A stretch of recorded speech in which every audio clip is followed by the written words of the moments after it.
Tonight, beneath a sky brushed with soft silver moonlight, we drift back to a battlefield where hope seemed lost, until a single small messenger with silent wings rose into the storm of war. This is the story of a humble pigeon, carrying not only a message, but the fate of an entire battalion. A tale of courage found in the unlikeliest of creatures, and the quiet miracle that can emerge even in the darkest hour. Before we begin, I'd like to invite everyone watching, whether you're tuning in late at night from the U.S., resting during a quiet afternoon in Europe, winding down in Canada, or listening from anywhere else in the world, no matter what time your clock reads, to like, subscribe, and share your thoughts in the comments. Your support helps these stories continue to take flight. Now take a slow breath. Settle into your space. Let the outside world fade and prepare yourself for a gentle journey across time, where feathers carry hope and silence becomes a lifeline. When you're ready, we'll drift into the story. Dawn crept softly over the mud-soaked trenches, brushing the horizon with pale strokes of amber. The world was hushed in that fragile morning hour, as if the battlefield itself were holding its breath. Mist clung low to the broken earth, weaving through shattered trees and twisted wire like a ghost reluctant to leave.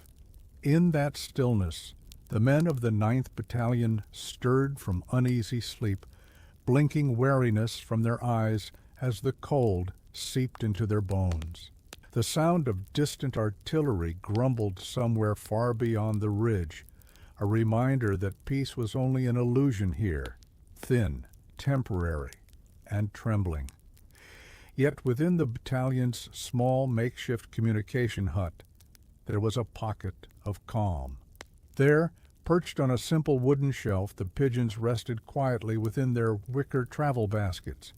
Soft coos rose gently from them, creating a strange contrast to the world outside. A reminder of something pure, something untouched by war. Among them was one pigeon who seemed almost carved from moonlight. Her feathers shimmered faintly even in the dim morning, her dark eyes alert and curious. The soldiers had come to call her Silver, though her official tag bore a string of numbers. She tilted her head with quiet intelligence each time a soldier passed, as though listening, truly listening, to the tremors of the world around her. Private Willard, a young man with dirt at the edges of his smile and exhaustion beneath his eyes, paused beside her basket. He always lingered there longer than necessary. "Morning, girl," he whispered, voice low and gentle. "Let's hope today's kinder than yesterday." Silver blinked once, then twice, as if acknowledging him. For a moment the war felt far away. Outside, an officer called orders. Boots shuffled through the sticky mud and rifles clattered in trembling hands. The battalion was preparing to advance through a ravine heavy with danger, though no one said it aloud. The men exchanged looks they didn't want to put words to, but inside the hut, Silver remained calm, a small beacon of steadiness, a feathered promise that messages, desperate as they might be, could still reach someone, somewhere, even when hope itself seemed trapped beneath the weight of the world. The sun finally broke over the ridge, washing the landscape in pale gold. The quiet before the storm was nearly over. The battalion began its slow, deliberate march, just as the fragile morning light strengthened, revealing the world in muted shades of gray and gold. The ravine ahead stretched like a scar carved deep into the earth, narrow, winding, and shrouded by steep walls of rock and clay that seemed to swallow sound. Each step into it felt like stepping into the throat of something ancient and waiting. Boots pressed into the wet ground with soft squelches, the mud clinging stubbornly to soles as though trying to hold the men back. The air was cool and thick with the scent of damp soil, old smoke, and crushed vegetation. High above, the faintest breeze whispered over the jagged cliffs, but down below, the world felt still. Still in a way that made every heartbeat echo louder. Private Willard kept close to his squad, his gaze flicking often to the small wicker carrier strapped to his chest. Inside, Silver rested quietly, feathers rustling faintly with the sway of his movement. Her presence was a strange comfort. She was fragile in body but firm in spirit, steady when the men themselves were shaken. Sergeant Harrow walked ahead, his silhouette strong and steady against the canyon-like walls. His voice, low but confident, murmured occasional encouragements meant to anchor the younger soldiers. Keep your spacing, stay alert, breathe steady. It wasn't just protocol, it was a lifeline. The deeper they went, the narrower the ravine became. Overhangs dripped with cold moisture, pattering gently under helmets. Fallen branches lay half buried in the muck. Every now and then a distant rumble rolled through the earth, the kind of sound that reminded them how fragile the ground beneath their feet truly was. Yet the pacing remained slow, unhurried, deliberate, like a quiet walk through a forgotten canyon where time itself felt suspended.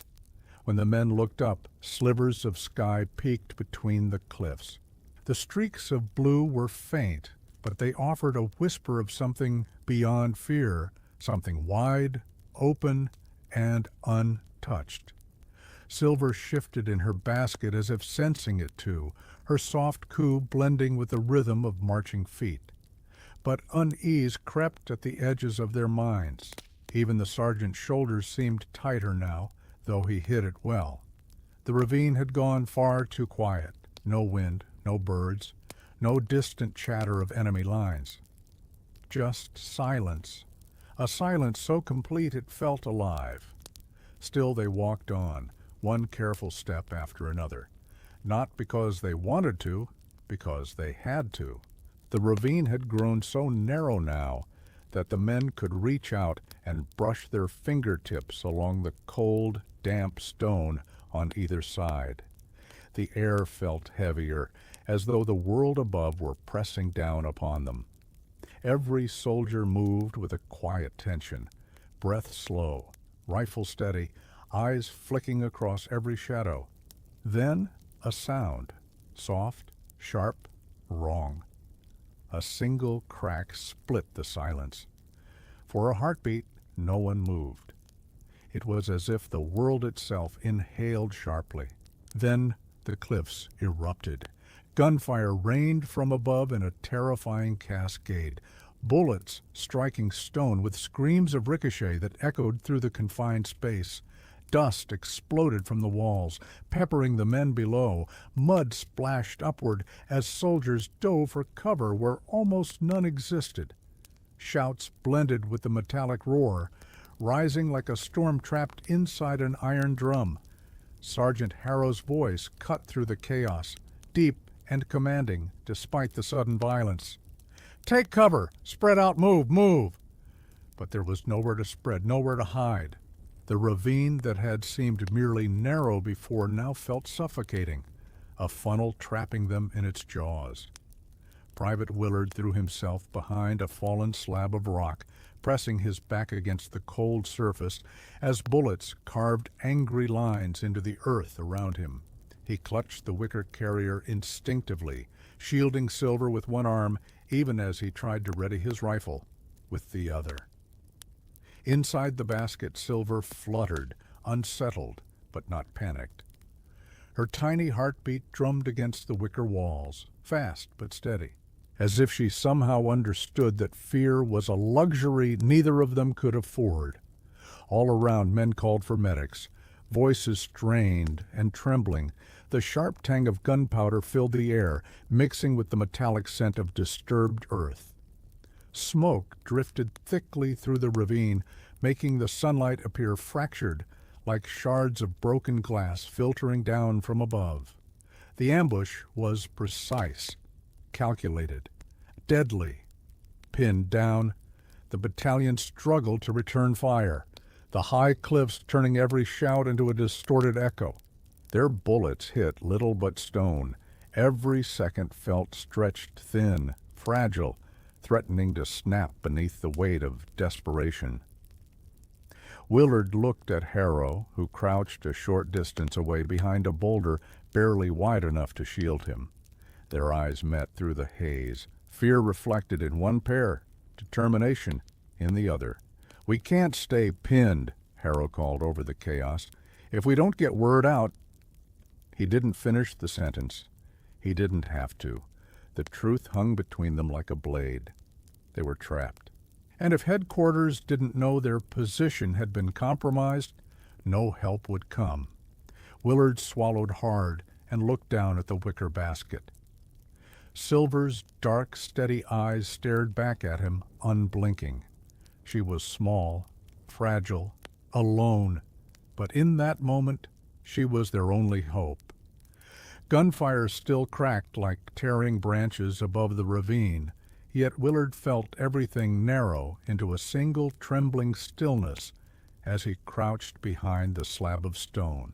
His hands shook not from fear alone, but from the weight of knowing that what he was about to do might be the battalion's last chance at survival.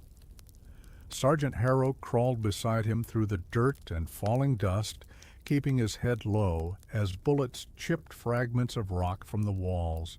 His voice, though strained, carried a fierce resolve. "Willard, we need that message sent. Now." Willard nodded, swallowing the tightness in his throat. He reached into his jacket pocket and pulled out the small metal tube, empty and waiting. The paper for the message was already torn from a notebook, edges muddy from the ground, but still usable. Harrow dictated quickly, voice clipped urgent. "Pinned in ravine. Heavy fire from both sides.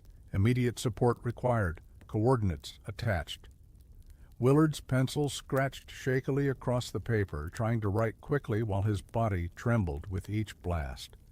Dust coated the page in a thin gray layer that he brushed away with the back of his hand. The message, though short, carried the weight of 100 lives. He rolled the paper tight and slid it into the small tube, sealing it with a click that felt far too soft, far too final. Then he lifted his gaze to the basket. Silver had calmed again, though her feathers trembled slightly with each violent echo. But her eyes, dark, deep, steady, held something unspoken.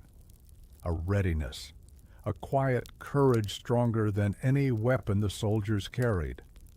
Willard opened the basket slowly, mindful not to jostle her. The moment the lid lifted, a breath of fresher air touched her feathers, and she rose into a poised stillness, waiting for the familiar rhythm of the task she'd been trained all her life to perform. He attached the message tube to her leg with careful fingers, whispering softly, "Silver, please. They're counting on you." A shell detonated somewhere near the top of the ravine, showering them with dirt and sending a sharp shockwave rippling through the ground. Willard shielded the bird instinctively, curling his body above her until the dust settled again. Harrow leaned close, his voice low but unwavering despite the chaos. "When you release her, give her space. She'll know what to do." Willard nodded again, though his heart thudded painfully. The sky above was a narrow slit, barely enough room for a bird to take wing. And even if she cleared the ravine, enemy bullets would follow, but he had no choice. No one did. He cupped Silver gently in his hands, feeling the fast flutter of her heartbeat against his palms. A living spark of hope in a world collapsing around them. With one final breath, he whispered, "Go." Then, in a single motion, he lifted her toward the thin strip of light. Silver burst upward, wings beating with sudden force, slicing through the smoke-thickened air. For a moment, just a moment, time seemed to pause. Her feathers caught the light like shards of silvered dawn. Her wings brushed the air with quiet determination. She rose, higher, higher, toward freedom, toward hope. Willard watched her disappear into the haze above, praying the world would be kind to her just this once. Silver climbed upward through the narrow throat of the ravine, her wings cutting through dust and smoke that thickened the air like fog. Each beat carried her a little higher, but the space was tight, too tight. The walls seemed to lean inward, jagged edges reaching toward her like grasping fingers. Below, the battalion watched with breath held tight in their chests. Willard pressed himself against the rock, hands still trembling from where they'd released her. His heart thudded so hard it felt as though it might crack open. Around him, the gunfire surged again, sharp, relentless, and several enemy soldiers above shifted their rifles toward the flicker of movement rising toward the sky. Silver felt the shift in air pressure before the first bullets cut across her path. She banked instinctively, wings tilting to catch a rising current that curled along the ravine walls. Dust spiraled around her, coating her feathers in a thin gray film as she maneuvered through the swirling chaos. A bullet hissed past her left wing, so close she felt its heat like a sudden spark against her feathers. Below, Willard flinched, his breath catching. Sergeant Harrow grabbed his shoulder, grounding him, but the sergeant's jaw was tight, eyes fixed on the tiny silhouette, darting through the haze. Silver rose again, spiraling tightly to avoid a second volley, her body twisted with instinctual precision, sliding through narrow pockets of open air. The ravine walls funneled her upward, but the same confinement that guided her also threatened her. One wrong tilt, one clipped wing, and she would fall. Another crack. Another bullet tore past. This time, she felt the wind of it brush her chest. She pushed harder. Her wings beat with a desperate rhythm, steady, focused, determined. Smoke battered her from below. Loose gravel tumbled from the cliffs as explosions shook the ground, sending vibrations up through the stone and into the sky itself. The world beneath her was chaos, noise, violence. But above was open sky. A small circle of pale blue waited at the top of the ravine. A promise, a destination, a lifeline. Silver aimed for it, narrowing her flight into a straight, powerful surge. The soldiers watched as her form grew smaller, a streak of movement against the jagged horizon. One enemy rifleman took aim, tracking her with the slow precision of someone who understood exactly how important she was. Willard saw him. "Come on, Silver. Come on!" A final bullet cracked through the air. Silver jerked mid-flight, hit but not stopped. The round grazed her side, and she faltered for a heartbeat, wings dipping. "No," Willard whispered, but then she steadied, gathered herself, and burst upward with renewed force. With a final beat of her wings, she cleared the lip of the ravine and vanished into the open sky beyond, leaving the battalion below in a trembling silence that was almost reverent. For a moment, even the gunfire seemed to fade. Hope had taken flight. The world above the ravine opened wide around Silver like a great, endless breath. The sky stretched out in soft hues of blue and gray. The early morning light diffused through drifting smoke that curled upward from the battlefield below. For a moment, just a precious moment, there was quiet, but pain pulsed along her side where the bullet had grazed her. A hot, stinging burn radiated beneath her feathers, making each beat of her wings feel heavier than the last. The wind pressed against her, colder now, sharper against the wound. Still, she flew, Her body was small, fragile, but her spirit held a fierce steadiness. The training that had guided her since youth rose within her like a second heartbeat. Follow the path, find your bearing, trust the skies. That instinct propelled her forward even as the earth below trembled with distant explosions. Beneath her, the ravine shrank into a jagged scar, nearly swallowed by smoke. The tiny movements of soldiers became indistinguishable from the broken landscape. But Silver remembered. She remembered the warm hands that had carried her, the soft words spoken into her feathers, the urgency in the young soldier's eyes. She carried more than a message. She carried their lives. The wind shifted, brushing through her feathers with a chilling whisper. Clouds drifted low, heavy with moisture, and she angled her wings, catching an upward draft. It eased some of the strain in her injured side, lifting her with gentle force. But the world around her was not yet safe. Distant anti-air volleys thumped from the horizon, small bursts of smoke blossoming in the higher atmosphere. Though meant for larger aircraft, the shock waves rolled outward, rumbling through the air like distant thunder. Even the smallest tremor could disrupt her flight if she was unlucky. Silver dipped lower, skimming just above the tree line where the air was calmer. Branches rustled beneath her, their leaves swaying in the wind of her passing. The forest opened in patches, revealing fields torn by tracks, trenches, and craters. The scent of the world was a mix of pine and gunpowder, earth and smoke. Her wings strained. Blood, a thin, dark line, matted the feathers along her side, but still she held her course.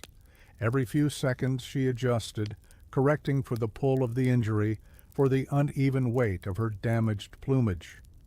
Pain flared again, sharp and insistent, but she did not slow.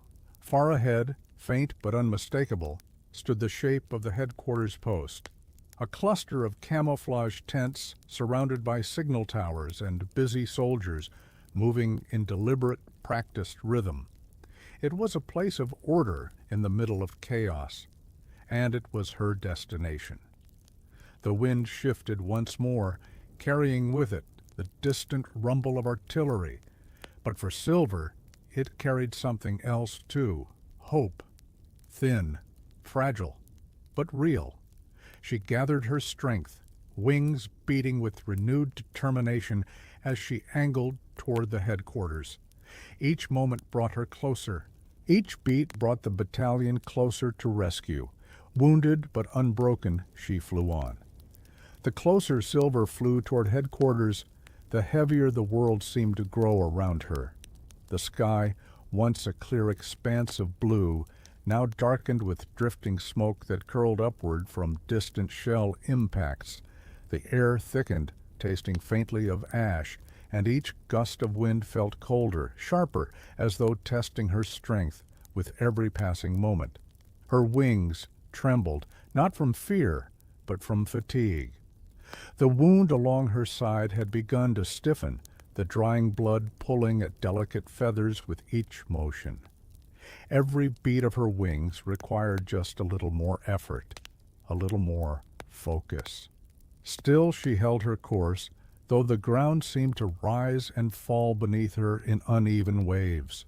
Below her, the landscape transformed slowly, slipping from ravaged forest into a patchwork of open meadows and winding dirt paths. A lone creek glimmered faintly in the morning light, its surface shimmering like a silver ribbon. Birds would normally perch along its banks, but not today. Even nature seemed to be holding itself very still. Silver lowered her altitude, gliding gently along the shifting currents. It helped ease the strain on her injury, allowing her to rest her wings for precious seconds at a time. The breeze stroked along her feathers, cool and soothing in brief pockets of calm. Yet every moment brought new challenges. In the distance, a thick cloud swelled upward, dark, heavy, and roiling. It drifted toward her path, carried by the wind, its edges flickering with gray mist. Smoke from an artillery strike had merged with fog, forming a wall of haze that blurred the horizon. Silver hesitated for the briefest instant. The cloud was dense, disorienting, dangerous, but she had no time to circle wide. The battalion had no time for delay. She dipped her wings and flew forward. The haze swallowed her almost instantly. Vision dimmed, light warped. The world became a shifting tunnel of shadow and drifting particles. For a heartbeat, panic fluttered in her chest. The air grew warm and tasted of burned earth. The wind's direction became difficult to read, swirling unpredictably in pockets of dead air. Her wings strained as she fought to maintain balance, feathers brushing against unseen eddies of wind. But deep within her instincts lived something older than fear, an inner compass that guided her like a soft, unwavering flame. Even when the world vanished around her, she followed that steady thread of instinct, higher, forward, toward the faint brightness ahead. A memory stirred within her, Willard's hands releasing her into the sky, the urgency in his voice, the quiet trust in his eyes. That memory steadied her wings and carried her through the swirling darkness. At last, a pale glow broke through the smoke like dawn returning after a long night. Silver pushed toward it, her wings beating through the heavy air until she burst from the cloud into open sky once more. But the exertion had cost her. Her flight dipped slightly, her strength beginning to waver. She steadied herself, breathing in the clearer air, but she could feel the strain deep in her bones. Still, there, on the horizon, a little closer now were the headquarters tents, small shapes nestled among the fields. She wasn't there yet, but she was closer, and she would not stop. Silver pressed onward, though each wing beat felt heavier than the last. The sky ahead shimmered with a soft, pale light, but her vision had begun to blur around the edges. For the first time since she had taken flight, her path wavered, dipping low before she gathered herself again. The pain in her side pulsed rhythmically, sharp, burning, insistent. Every movement tugged at the wounded feathers, but she endured it with quiet resilience. Her breath came in small, rapid bursts, though no one on the ground could hear the faint, determined rhythm of it. Below her, the field stretched wide and open, dotted with patches of wild grass that swayed gently in the breeze. The world here seemed calmer, untouched by the violence she had left behind. A small cluster of white flowers trembled in the wind, their delicate petals reaching toward her as she passed overhead. It was a peaceful scene, one she had no time to savor. Her instincts urged her forward, forward, always forward. The headquarters lay just beyond the next rise in the landscape, but the distance felt enormous. Her wings, once strong and confident, now trembled with fatigue. Each feather seemed to carry its own weight, dragging against the cool morning air.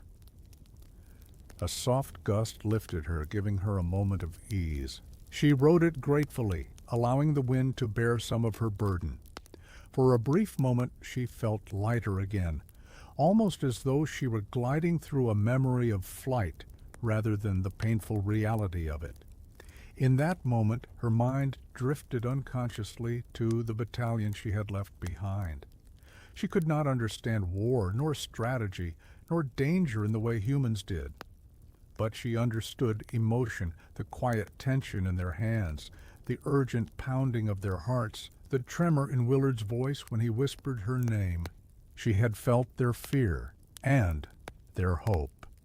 And she carried those things with her now, as surely as she carried the tiny metal tube strapped to her leg. A sudden jolt of wind pushed against her side, sending a spike of pain through her body. She faltered, wings buckling slightly before she recovered. The ground rushed up toward her for a moment, the meadow expanding in dizzying detail, each blade of grass, each pebble, each shifting shadow. She forced her wings wide, catching a stabilizing gust, lifting herself again into a steady glide, but her breath was growing thin. Her strength was ebbing. The sky seemed to tremble at the edges of her vision, fading to a softer, grayer shade. Still, she pushed on. Ahead, the flags near the headquarters flapped gently in the wind. She could just make out the figures of soldiers moving with practiced patterns, setting crates down, carrying reports, manning radio stations. They were close enough now that she could smell the distinct scent of campfires mingling with morning dew. The wind shifted in her favor once more, guiding her like an invisible hand. She angled her wings, catching the current with a soft, trembling grace. Just a little farther, just beyond that next line of trees, just past that hill. Her wings burned, but she flew. Her body ached, but she flew. Her vision blurred, but she flew, because lives waited behind her, and hope depended on her reaching the ground safely. The headquarters were nearly within reach. Silver drifted lower now, skimming just above the rolling field that led toward headquarters. The ground rose gently beneath her in soft undulations, like the surface of a calm sea frozen in mid-wave. Morning light spread across the grasslands in a thin golden wash, warming her tired wings as much as it could, though not enough to numb the ache radiating along her wounded side. Her breathing had slowed, each inhale shallow and trembling. She could feel her strength slipping like sand through cupped feathers, scattered by the wind. Even so, she held her direction. She kept the headquarters in her fading vision, like a shining anchor pulling her forward. A group of soldiers stood near a large canvas tent, their uniforms catching the sun in muted olive tones. They were busy with their duties, repairing equipment, sorting supplies, mapping coordinates, but a few lifted their heads at the faint flutter of wings approaching across the sky. Silver angled downward, her glide wobbling as she dipped toward the nearest open stretch of ground. The distance felt strange, both impossibly long and painfully short. She fought to keep her wings extended, though they trembled relentlessly with each beat. A gust of wind caught her unevenly, pushing against her injured side. Pain shot through her body like a fiery thread. She faltered, body tilting sharply to one side. The ground rushed toward her once more, grass bending, earth rising, shadows shifting beneath her. For a moment, everything blurred, but instinct, unyielding, ancient, and fierce, pulled her wings open again. She steadied, barely. The soldiers noticed her now. A few pointed toward the sky, murmuring to one another. Pigeon messengers were common, yes, but a lone pigeon flying low, struggling, wounded. That was something else entirely, something urgent. She crossed over a small fence and dipped beneath the branches of a tree whose leaves rustled softly at her passing. The shade cooled her for a fleeting heartbeat. Then she emerged into sunlight again, feeling the world stretch thin around her like a tunnel of brightness. Her breath tremored, her wings sagged, her strength waned further. But the headquarters courtyard was just ahead now, open, flat, clear, safety, help, purpose fulfilled. Her glide became uneven as she entered the final stretch. Each wing beat felt like lifting a stone. The tiny metal message tube tapped lightly against her leg with every tremor, a reminder of why she could not, would not, give up. The soldiers were running toward her now, boots pounding against the earth, hands raised as if reaching through the very air to catch her. Their voices blurred together into a single sound, urgent, hopeful, awed. Silver dipped lower, lower, lower still. Her wings folded slightly as her strength finally reached its edge. The world tilted, spinning softly around her. But just before she met the ground, a gentle pair of hands rose to catch her. A soldier gasped as she landed lightly against his palms, breathless, trembling, but alive. "Easy, easy, girl," he whispered, cradling her with a tenderness that cut through the distant rumble of war. Around him others gathered quickly. "A message bird. She's hurt. Get the tube, quickly. Where did she come from?" Silver blinked slowly, her vision clouded at the edges. The sky above her pulsed softly like a fading heartbeat of light. She had made it. The message she carried, the hope of a battalion, rested now in human hands. Her wings drooped, weary beyond measure, as she let herself finally rest. The soldier who had caught Silver knelt immediately, lowering himself to the ground so as not to jostle her further. His hands were warm, steady, contrasting sharply with the trembling weakness of her tiny body. Her feathers, matted with dust and streaked with dried blood, rose and fell in fragile breaths. She did not move save for the faint flutter of her exhausted heartbeat. "Easy, girl. You're safe now," he murmured again, though she could barely hear him. Another soldier, a lieutenant with sharp eyes and a map tucked under his arm, dropped to one knee beside them.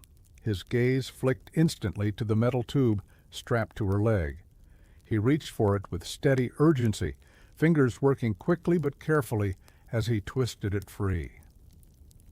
"She came from the 9th Battalion," the soldier holding her whispered, noticing the identification markings stamped into the tiny band around her leg. The lieutenant's expression shifted from curiosity to concern to something colder, harder, understanding. He opened the message tube in one swift motion and unrolled the small, dirt-smudged slip of paper. His eyes darted across the written lines, brief, urgent, trembling with the pressure of life and death from the moment they'd been scribbled. His breath caught. "They're pinned down," he said quietly, "ambushed in the ravine." A ripple of tension moved through the group. The courtyard seemed to still around them, the clang of equipment slowing, the murmur of conversation fading, as though the air itself recognized the gravity of the moment. "Coordinates attached?" another soldier asked. The lieutenant nodded grimly. "They need immediate reinforcement." He rose to his feet with sudden purpose, turning toward the command tent. "You get the radio operator, now. And you, alert the artillery team. Prep support fire. Send 2 squads to mobilize. We leave in minutes." Orders radiated outward like shock waves, each command carrying the weight of lives waiting miles away. Soldiers sprang into motion, boots thundering, equipment clattering, engines rumbling to life in the distance. Still kneeling in the grass, the man holding Silver gently stroked a fingertip along her wing. "You did it, little one," he whispered. "Rest now. You've done more than enough." She blinked slowly, her vision softening. The world around her blurred into warm shapes, the green of the grass, the sunlit canvas of tents, the moving figures of soldiers preparing to march. Voices rose everywhere. "Bring the medic. This bird needs attention. Tell command we're moving out. Mark the path along the northwest ridge, fastest route to the ravine." The energy surged, determined and focused, all because of her. Silver's breaths came faintly, but the edge of fear slipped away, replaced by a quiet, almost peaceful exhaustion. She felt the warmth of the soldier's hands steady her, grounding her in a world no longer filled with smoke and gunfire. Around her, hope began to form itself into movement, into action, into a lifeline stretching back toward the battalion she had left behind. Her mission was complete. Now the rest was up to them. The courtyard transformed into a flurry of disciplined motion.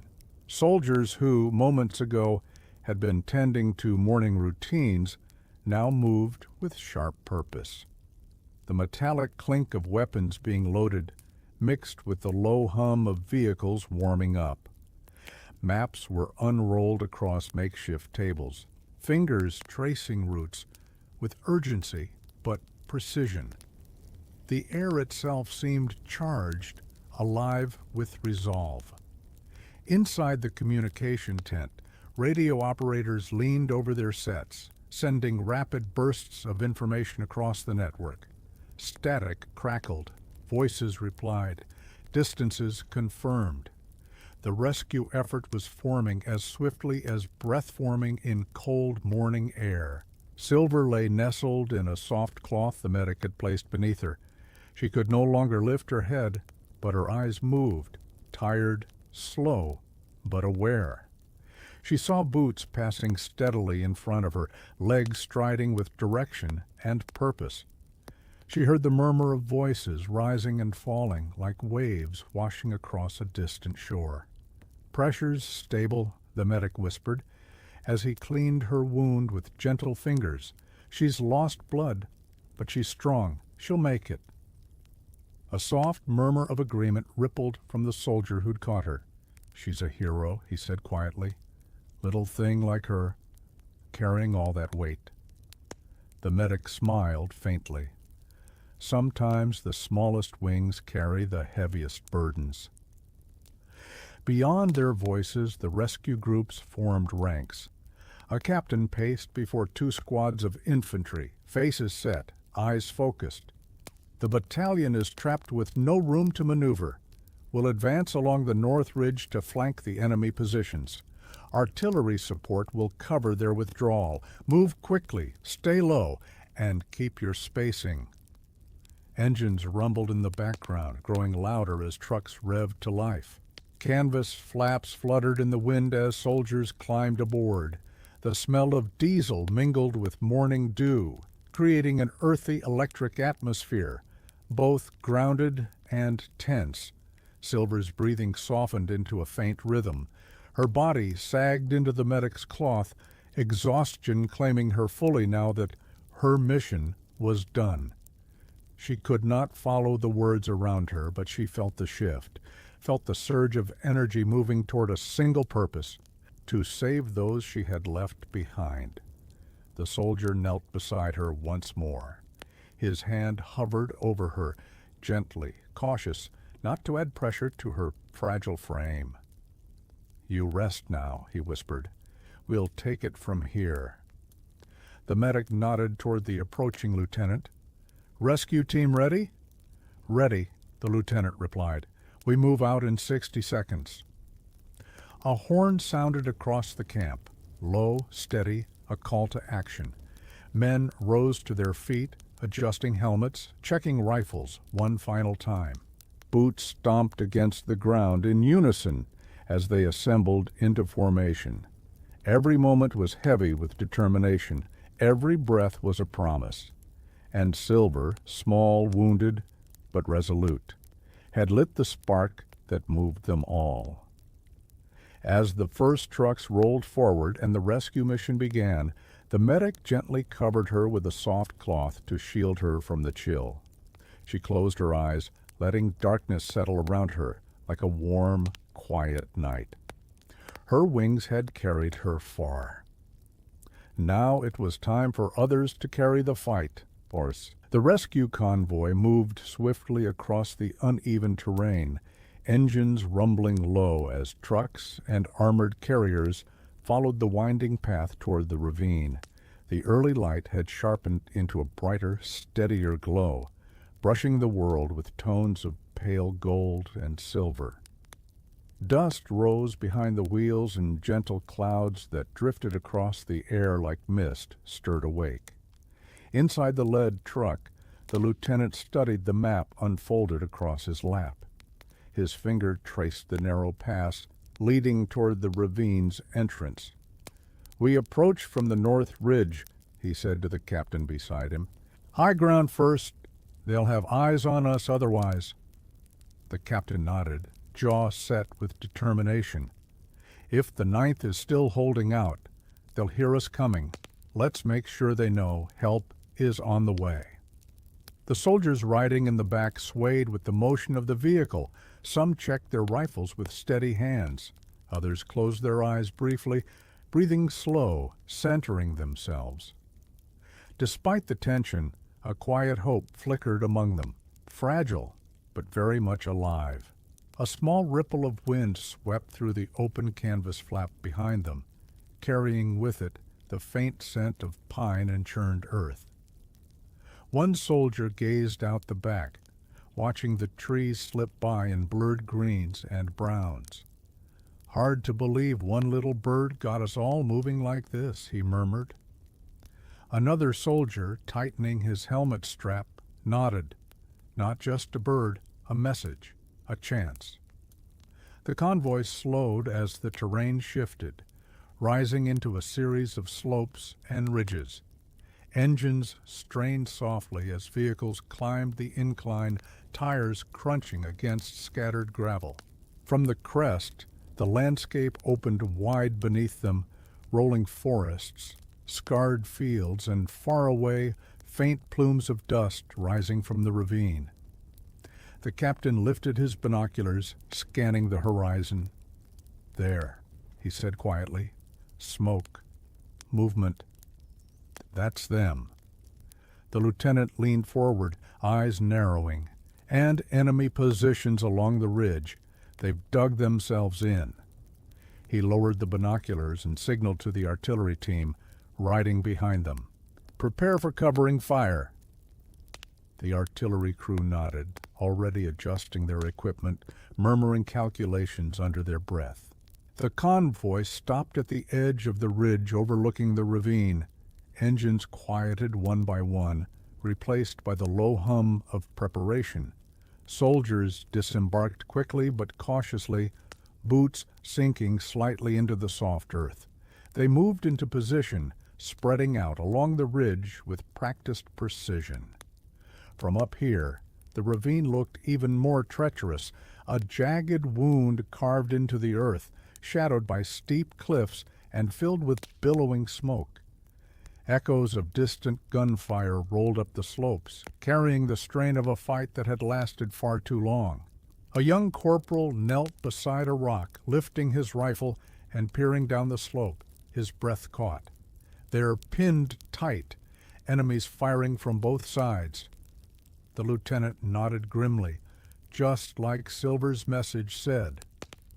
At the mention of her name, a hush seemed to move over the small group, unspoken reverence for the creature whose tireless flight had brought them here. The captain raised his hand. "Get ready. When the artillery fires, we move." The wind brushed softly across the ridge, carrying the distant shouts of the trapped soldiers below, their voices faint but determined. The rescuers inhaled deeply, steadying themselves. Help was coming. Hope was descending from the ridge, and every soldier there knew that this moment, this chance, had been carried to them on a pair of weary, wounded wings. The captain dropped his hand. Artillery roared to life. The first artillery round soared overhead with a deep, resonant whistle, its sound echoing across the cliffs like the cry of a colossal bird. Then, with a distant, rolling boom, it struck the far side of the ravine. The ground trembled beneath the rescuers' feet. Dust blossomed upward in a muted cloud that drifted lazily through the morning air. Below, enemy fire faltered for the briefest moment, surprised, shaken, forced to take cover. Again, the captain ordered. A second round followed, then a third, each carefully placed to avoid the pinned battalion while pushing back the entrenched enemy positions. The explosions rolled like thunder down the length of the ravine, shaking loose stones, sending echoes spiraling through the narrow corridors of rock.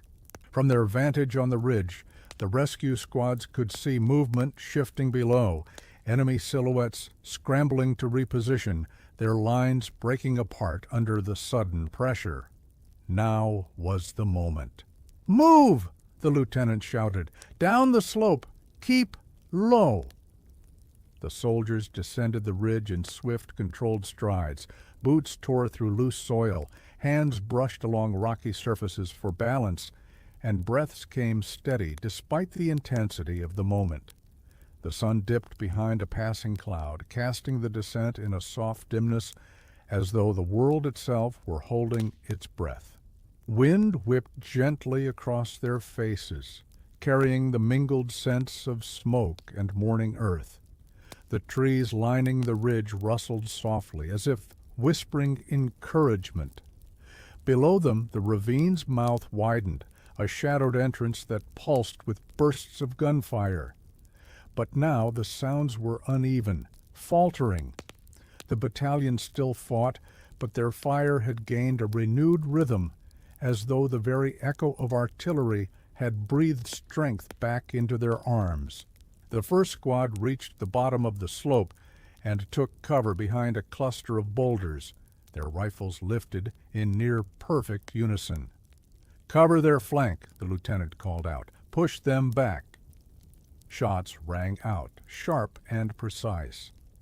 Enemy soldiers, startled by the sudden assault from above, hesitated, glancing back, shouting orders, scrambling behind rocks that no longer offered the safety they once had. The second squad fanned out, moving through a low stretch of brush that bordered the ravine wall. Leaves brushed their shoulders, scattering gently beneath their boots. The world here felt strangely peaceful, in contrast to the crackling gunfire, like two different realities, layered atop each other. The captain crouched beside a fallen tree, peering into the ravine's depths. Through the smoke, he caught sight of the 9th Battalion, scattered behind broken stones, pressed against the earth, still fighting with desperate resolve. "We're here," he whispered, though they couldn't hear him yet. "Hold on."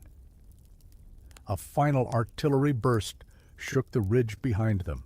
Stones rattled down the slope, clinking softly as they tumbled. But this shot pushed the enemy back far enough that their formation broke, splintering into smaller groups retreating toward the far exits of the ravine. The lieutenant raised his arm and shouted, "Advance!" The rescuers surged forward. Their boots hit the ground in unison, soft thuds muffled by layers of dust and fallen leaves. Rifles steadied, heartbeats aligned with the rhythm of purpose. Step by step they entered the ravine, moving as one body, one breath, one promise of deliverance. Above them the sky brightened as the sun broke free of the drifting cloud, its warm light spilling down the ravine walls like a blessing. The trapped soldiers looked up at the sudden noise, the unified thunder of Allied boots, and for the first time since dawn, hope flickered visibly in their eyes. Help had arrived, borne on the wings of a single fragile messenger. The rescuers flowed into the ravine like a steady, determined tide, swift enough to strike with force, slow enough to maintain precision. Dust swirled at their boots as they advanced, the muted earth shifting beneath every step. Smoke hung in drifting layers, softening the harshness of shattered stone and splintered branches. The light filtering through it created an almost unreal glow, a pale haze that made every movement seem suspended in time. Private Willard blinked through that haze, wiping grit from his eyes with a trembling hand. He had been crouched behind the same broken slab of rock for what felt like an eternity, heart pounding with each ricochet that sang off the ravine walls. His uniform was streaked with dirt and sweat, but his grip on his rifle remained firm, steady, even when his breath shook. Sergeant Harrow crouched beside him, one hand pressed against his own wounded shoulder, the other steadying his weapon. His eyes, sharp despite exhaustion, scanned the ridge above. Then he heard it. Not gunfire, not explosions. Boots, many boots, moving in organized rhythm. He lifted his head, squinting through the dust and drifting smoke. At first the shapes were only vague silhouettes, dark outlines shifting beyond the clouded light. But as they advanced, the forms sharpened into unmistakable figures in familiar uniforms. The rescue team, Harrow breathed, voice cracking with a mixture of relief and disbelief. They made it. Willard felt his chest tighten, as if something long clenched inside him had finally loosened. "Silver," he whispered. "She did it." The enemy fire sputtered in confusion as the rescuers appeared, descending over rocks, fanning out behind cover, rifles raised in tight formation. Their shots rang out with precise force, each burst pushing the enemy farther back, reclaiming inches that had once felt impossible to reach. A lieutenant led the charge, shouting clear commands that cut through the chaos like guiding beacons. "Cover the left, push forward. Medic to the southeast group, now. Flank the ridge wall, don't let them regroup." Willard watched as the rescuers moved with controlled confidence, their presence shifting the entire rhythm of the battle. The trapped battalion, once overwhelmed and cornered, now surged with renewed strength, lifting their rifles, rising from behind their meager cover, fighting back with an energy fed by hope. Harrow nodded toward Willard. "This is our chance. Ready?" Willard breathed deeply, nodding. The air tasted of smoke and grit, but there was something else within it now, something bright and almost sweet. Hope. They rose from behind the slab and joined the defensive line that had suddenly become an advance. Shots echoed in sharp bursts. The rescuers coordinated seamlessly with the trapped soldiers, filling gaps, pressing forward, sweeping the ravine's floor with steady precision. The enemy, once confident in their high ground advantage, now faltered. Their bullets came in frantic bursts, scattered, lacking the deadly rhythm they'd maintained earlier. They retreated toward the far crevices of the ravine, scrambling for footholds among the rocks. The captain of the rescue squad stepped into view, raising his hand to signal a temporary hold. His voice carried across the narrow terrain. "Ninth Battalion, reinforcements are here. Hold your ground. We're driving them out." Cheers rose, hoarse, weary, but deeply felt. The air shifted, the smoke thinned. A new light, soft, golden, and strangely gentle, seemed to settle over the ravine. For the first time since the ambush began, the soldiers felt the possibility of survival blooming like a quiet dawn. Willard allowed himself a single, trembling breath of relief.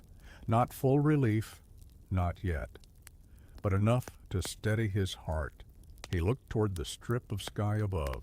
It seemed wider now, brighter, and though he could not see her, he whispered into the open air, "Thank you, Silver." The ravine echoed with shifting momentum. What had once been a narrow trap filled with fear now hummed with the rising strength of united forces. The rescuers and the remnants of the 9th Battalion moved in synchrony, driven by a renewed will to survive. Their footsteps blended into a steady rhythm, a grounded drumbeat that seemed to pulse with hope itself. Sergeant Harrow leaned against a piece of fractured stone, catching his breath as he reloaded. The wound on his shoulder throbbed sharply, but he ignored it. There was no room for pain, not when the tide was finally turning. He glanced at Willard, who was crouched beside him, wiping soot from his brow. "You holding up?" Harrow asked quietly. Willard nodded, though his chest still heaved from the intensity of the fighting. "Better now," he said. "Feels like we finally have a chance." A faint smile tugged at Harrow's lips. "We do." Ahead of them, the rescuers pushed deeper into the ravine, sweeping through the narrow paths that wound between jagged rocks. The lieutenant moved with calm authority, each gesture precise, each command steady. Team Alpha, secure the upper ledge. Team Bravo, cover the southeast gap. Keep pressure on their retreat. The enemy fire grew weaker, scattered. Their hold on the ravine had depended on surprise and high ground, both of which were slipping through their grasp. Now they fired in short, frantic bursts, ducking behind stones that no longer offered reliable cover. A sharp crack split the air as one last coordinated volley came from higher up the ridge. Dust spilled down in soft cascades. Willard and Harrow instinctively took cover, the ground trembling beneath their boots.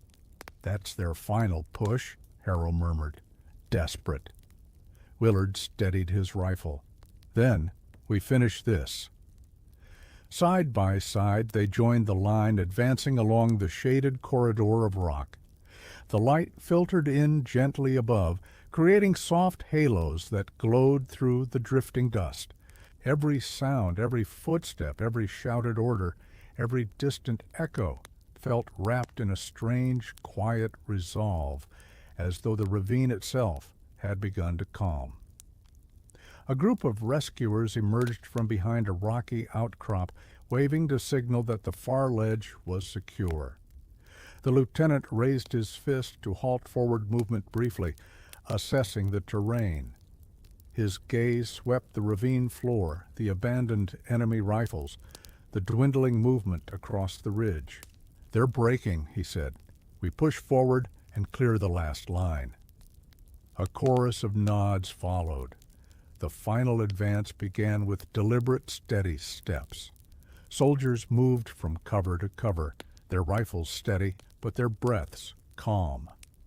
The panic of earlier had vanished, replaced by the slow-burning determination of men who knew they were no longer fighting just for survival, but for victory, for one another, for the chance to see another morning. As they approached the rear of the ravine, the enemy lines ruptured completely. Small groups fled toward fragmented exits, some scrambling up the jagged walls, others retreating through narrow gullies carved by old rainwater. A sudden quiet fell. Gunfire tapered off in uneven bursts, then faded altogether. The only sounds left were the soft echoes of boots and the distant groan of stone settling after the artillery onslaught. Willard slowly lowered his rifle. His arms trembled, not with fear, but with the release of tension his body had been holding for too long. "It's over," he whispered. Harrow rested a hand on his shoulder. "Because she got the message out." Willard nodded, breath unsteady. He pictured Silver, small, brave, wounded, fighting through the sky to bring them this moment. A gentle breeze drifted through the ravine, stirring dust into the sunbeams that cut down from above. The light shimmered like a soft golden veil settling over the battleground. For the first time since sunrise, peace, quiet, fragile, beautiful, began to settle into the spaces between the rocks. As the echoes of battle faded, an almost eerie stillness settled over the ravine. The sharp rattle of gunfire was replaced by the quiet shuffle of boots and the low murmur of soldiers regrouping. Light filtered down through the lingering haze in soft beams, catching motes of dust that drifted through the air like tiny fireflies. Though the fighting had ended, the work had only just begun. Sergeant Harrow gave a soft whistle to gather his squad. "Check for wounded. Anyone missing, anyone trapped, call it out." His voice was calm but firm, steadying the men who still shook faintly from the adrenaline that had carried them through the ambush. Willard nodded and moved into the shadows beneath an overhanging ledge. The air there was cooler, tinged with a faint earthy smell of damp stone. He stepped carefully over broken rock, scanning every crevice where a soldier might have fallen during the chaos. Behind him, other men called out names, each shout deliberate but quiet, as though afraid to disturb the fragile peace that now held the ravine. "Bennett, you there? Need a medic on the east side. Check under that ridge." Willard's breath echoed softly in the confined space. His heartbeat had not yet fully settled. It thudded like a slow drum in his chest. His mind drifted briefly to Silver, imagining her resting safely somewhere far from this shadowed place. The thought gave him strength. He crouched near a narrow fissure where the rock had split years ago, forming a small alcove just deep enough for a man to fall into. Dust coated the edge of it, disturbed recently. His flashlight beam drifted across the interior, and there, half hidden under a loose sheet of stone, he saw fabric. "Over here," Willard called, dropping to his knees. Harrow hurried over, followed by two rescuers. Together they shifted the slab of rock, revealing a young soldier curled beneath it, breathing, conscious but too weak to move. His leg was pinned beneath a fallen boulder, but relief washed over his face as their silhouettes filled the alcove. "You're all right now," Harrow said softly. "Help's here." The rescuers worked with slow, deliberate movements, leveraging metal rods under the stone. One of them murmured reassurance, even as they strained with careful force. The rock lifted just enough. They pulled the wounded soldier free. As he was lifted onto a stretcher, a faint smile tugged at his lips. "Thought we were done for," he rasped. "Didn't think anyone would make it to us in time?" Willard shook his head. "You made it because someone did what she was trained to do." The soldier blinked, confused. "She?" Harrow answered with a gentle hum. "A brave little pigeon." They carried the wounded man toward the open part of the ravine where medics were already assembling a triage area. Blankets were spread on the ground, and sunlight fell in gentle patches across their makeshift camp. Willard and Harrow moved on. They searched behind every ridge, every outcrop, every fallen branch. Here and there they found men who had been separated in the chaos. Some injured, some simply exhausted, leaning back against the stone with hollow eyes that brightened when help reached them. Names were crossed off the missing list, one by one. Slowly, steadily, the ravine began to feel less like a tomb of broken rock and more like a place where survival had taken root. Still, a few names remained unaccounted for. Willard exhaled deeply as he looked toward the far end of the ravine, where shadows pooled thickly. The jagged rocks there formed a maze of narrow gaps, dangerous but possible hiding places. "We're not done yet," he said quietly. Harrow nodded. "Then we keep looking." And so they stepped deeper into the ravine, lantern light swinging softly in their hands, as the search for every last missing soldier continued. The deeper Willard and Harrow moved into the ravine's far recesses, the quieter the world became. The sounds of the rescue operation, shouts, boots on gravel, the clatter of equipment faded behind them, swallowed slowly by the rugged stone walls that narrowed overhead like the ribs of some ancient creature. Here the air felt cooler, holding the faint scent of moss and wet mineral. The ground grew uneven, littered with fallen chunks of rock that glinted softly under the lantern light. Shadows pooled in deep pockets between the stones, shifting with every cautious step the two men took. Harrow paused, listening. For a long moment there was only silence. Then, faint, fragile, almost swallowed by the wind, a sound, a voice. Willard lifted his head sharply. "Did you hear that?" Harrow raised a hand, urging stillness. They waited, breaths quiet, hearts loud. There it was again, a soft, muffled cry, distant, strained, but unmistakably human. "Help! Oh, over here!" Willard felt adrenaline surge, but Harrow steadied him with a touch. "Careful. Sound can bounce strangely in places like this." They pressed on, following the shifting echoes.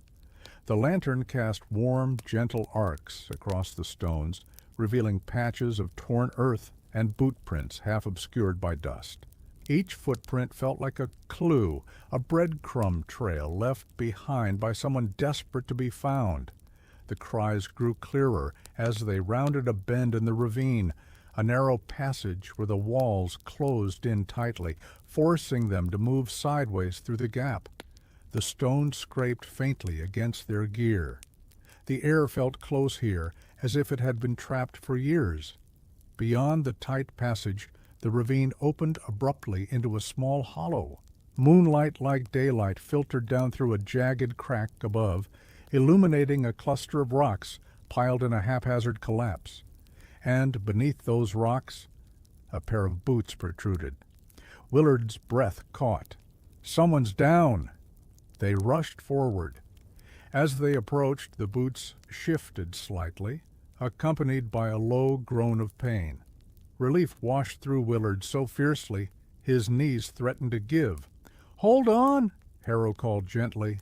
"We're here." The man beneath the rocks tried to reply, but the sound came out as a broken whisper. Dust coated his face, and his uniform was torn where the stones had trapped him. But he was alive. Willard set the lantern down and knelt beside the man. "We'll get you out, I promise." The trapped soldier blinked up at them, eyes heavy with exhaustion. "Thought no one was coming." Harrow braced himself against the fallen rocks. "You can thank a certain bird for that," he said, voice soft with reverence. As they worked together to shift the stones, Willard studied the soldiers' surroundings. The collapse must have happened during the heaviest volley, shrapnel tearing into the cliff, shaking loose a cascade of debris. The man had likely crawled here seeking shelter, only to be caught in the falling rock. Piece by piece, Harrow and Willard removed the stones, careful not to disturb the larger slabs that balanced precariously above. The sound of shifting rock echoed loosely around the hollow, each movement stirring faint currents of cool air. The soldier beneath grimaced, holding back a cry when they lifted one of the heavier stones pinning his leg. "You're doing great," Willard murmured, steady and reassuring. "Just a little more." With a final heave, they freed his leg entirely. Harrow felt for a pulse, strong enough. The soldier's chest rose and fell with slow, shaky breaths. "We need to get him back to the medics," Harrow said, carefully. Together they lifted the wounded man, supporting his weight with deliberate, gentle movements. His arms draped weakly around their shoulders, but he managed a faint smile. "I heard the fighting slow down," he whispered. "Knew something was changing." "Yes," Willard said softly. "It was." They began the slow walk back through the twisting passages of the ravine, the lantern casting warm light ahead of them. The rescued soldier's breaths steadied with each step, though his head rested heavily against Willard. Behind them, the hollow fell silent again, the echoes fading until only the distant sounds of the rescue effort reached their ears. Step by step, the ravine felt less like a place of loss and more like a place reclaimed. Willard glanced upward at the thin slip of sky visible through the rock. "Thank you," he whispered once more, imagining a small set of wings beating bravely through morning light. The path back toward the main clearing of the ravine wound through uneven ground and narrow shadowed bends. But Willard and Harrow kept a steady pace, supporting the injured soldier between them. Their boots pressed softly into the dust, leaving quiet, temporary imprints that the shifting breeze began to blur, almost as soon as they formed. The soldiers' breaths came in low, shaky pulls, but they grew more consistent with each step, no longer ragged with fear, but steadied by the presence of rescuers beside him. His eyelids fluttered open every so often, catching the lantern glow that swayed gently in Willard's hand. "You're all right," Willard murmured, adjusting his grip to ease pressure on the wounded leg. "We've got you." The soldier managed a faint smile. "Didn't think anyone would find me down there." Harrow gave a quiet chuckle, though exhaustion tinged the edges of the sound. "We're thorough and stubborn. Bad combination for staying lost." As they rounded the final bend, the ravine opened broad and bright before them. The smoke had thinned further now, drifting in fragile, wispy strands that glimmered in the growing sunlight. Medics had set up a more organized triage area, stretchers laid in clean rows, blankets layered for warmth, the soft murmurs of care and reassurance threading through the air. When the medics spotted the trio approaching, one hurried over with a stretcher team. "We've got him," she said gently, placing a steady hand on the injured soldier's arm. "You did well getting him out." Willard and Harrow lowered him carefully onto the stretcher. The soldier reached weakly for Willard's wrist before they stepped back. "Thank you," he whispered. "Don't know how long I would have lasted." Willard gave his hand a reassuring squeeze. "You held on. That's why we were able to find you." As the medics carried him off, Harrow let out a long breath, one that seemed to unwind a knot deep in his chest. He rested his hands on his hips, eyes scanning the clearing, noting how many of their men had already been tended to. Some sat against rocks, bandaged but alert. Others lay on stretchers with eyes closed but peaceful. The ravine, once a prison of fear, now felt like a place of renewal. The lieutenant approached, his uniform streaked with dust and sweat, but his posture still upright, composed. "Good work," he said, nodding to both men. "We're down to the last two unaccounted for, but we've made incredible progress. It's thanks to you and to—" He paused, a small reverent smile touching his lips. "To the messenger." Willard felt warmth swell in his chest at the mention. "Has anyone sent word back to headquarters about her?" "Yes," the lieutenant replied softly. "They said she's stable. The medic tending her said she fought harder than most creatures twice her size." A breath Willard hadn't realized he was holding slipped free. Harrow clapped a hand on his back. "Good to hear. She deserves rest." All around them, soldiers moved with steady, quiet purpose, checking equipment, aiding medics, marking secured areas of the ravine. Not frantic, not fearful, simply purposeful, grounded. It was the look of men who had finally been given room to breathe. The captain stood nearby, speaking to radio operators who had set up temporary communication stations along the cleared stretch of rock. His voice was calm but firm, the kind of voice that guided others through darkness. When he finished, he turned to Willard and Harrow. "We've nearly accounted for everyone," he said. "Once that's done, we'll establish a safe route out of here and escort the wounded first." Harrow nodded. "The men are ready." Willard looked up at the strip of sky above. The same narrow ribbon of light silver had struggled through. Now sunlight illuminated it in soft golden hues, warm enough to ease tension from his shoulders. "Feels different now," he murmured. Harrow followed his gaze. "It does." There was a softness to the air, a kind of quiet gratitude that seeped into the stones themselves. The ravine felt changed, not just by the rescuers' arrival, but by the chain of hope that had led them here. Beginning with one small heartbeat, one pair of determined wings. Their search wasn't done. A few lives still hung in uncertainty.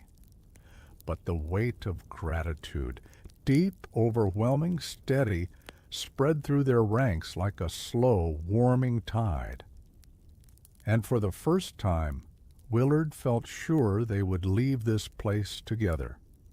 The ravine, though quieter now, still held its shadows, long, slanted shapes stretching across the uneven ground as the sun inched higher overhead. The warmth did little to ease the chill that clung to the stones in the deeper crevices, where sunlight had not touched for decades. It was into these pockets of darkness that Willard and Harrow once again prepared to venture. The lieutenant approached them with the folded slip of paper, creased, smudged, but still legible. "We've accounted for nearly everyone," he said, "but two names remain, Corporal Danes and Private Hobb. Last seen farther down the East Channel." Harrow took the paper, studying the scribbled notes beside each name. "That area was hit hard during the first barrage, Gus," he murmured. Willard adjusted his gear. "Then we check it. No one gets left behind." The lieutenant nodded, resting a hand briefly on Willard's arm. "We'll have a backup team stationed nearby. Signal if you need support." With that, Willard and Harrow set off once more, their lanterns swaying softly at the end of Harrow's grip. The air grew cooler as they approached the East Channel, narrower, more twisted than the rest of the ravine. The stone walls leaned inward, creating a tunnel-like path where echoes drifted in looping arcs. As they moved, the sounds of the recovering battalion faded behind them, replaced by a deep stillness, broken only by the soft crunch of gravel beneath their boots. Willard swept the lantern back and forth, its warm glow brushing over crumbling rock faces, shallow pits, and broken branches carried down by old flash floods. "It's quiet," Willard whispered. "Too quiet," Harrow replied, though his tone was gentle, not fearful. "But people fight hard to survive. Let's trust they did." They followed a trail of disturbed dust and scattered shells that suggested someone had passed this way in a hurry. The path wound sharply, bending around a jagged outcrop where the cliff had split long ago. The shadows pooled thicker here, like ink spreading slowly across paper. Then a sound broke the stillness. A soft tap, a faint shuffle, not rockfall, something human. Willard froze, holding up a hand. "There," he whispered. They stepped forward slowly, lantern light stretching ahead until it revealed a narrow ledge along the ravine wall. Just below it, at the bottom of a shallow decline, lay a cluster of broken rocks and uprooted roots. Something shifted beneath them, subtle but unmistakable. Harrow moved carefully down the incline. "Call out if you can hear us," he said, projecting his voice without raising it.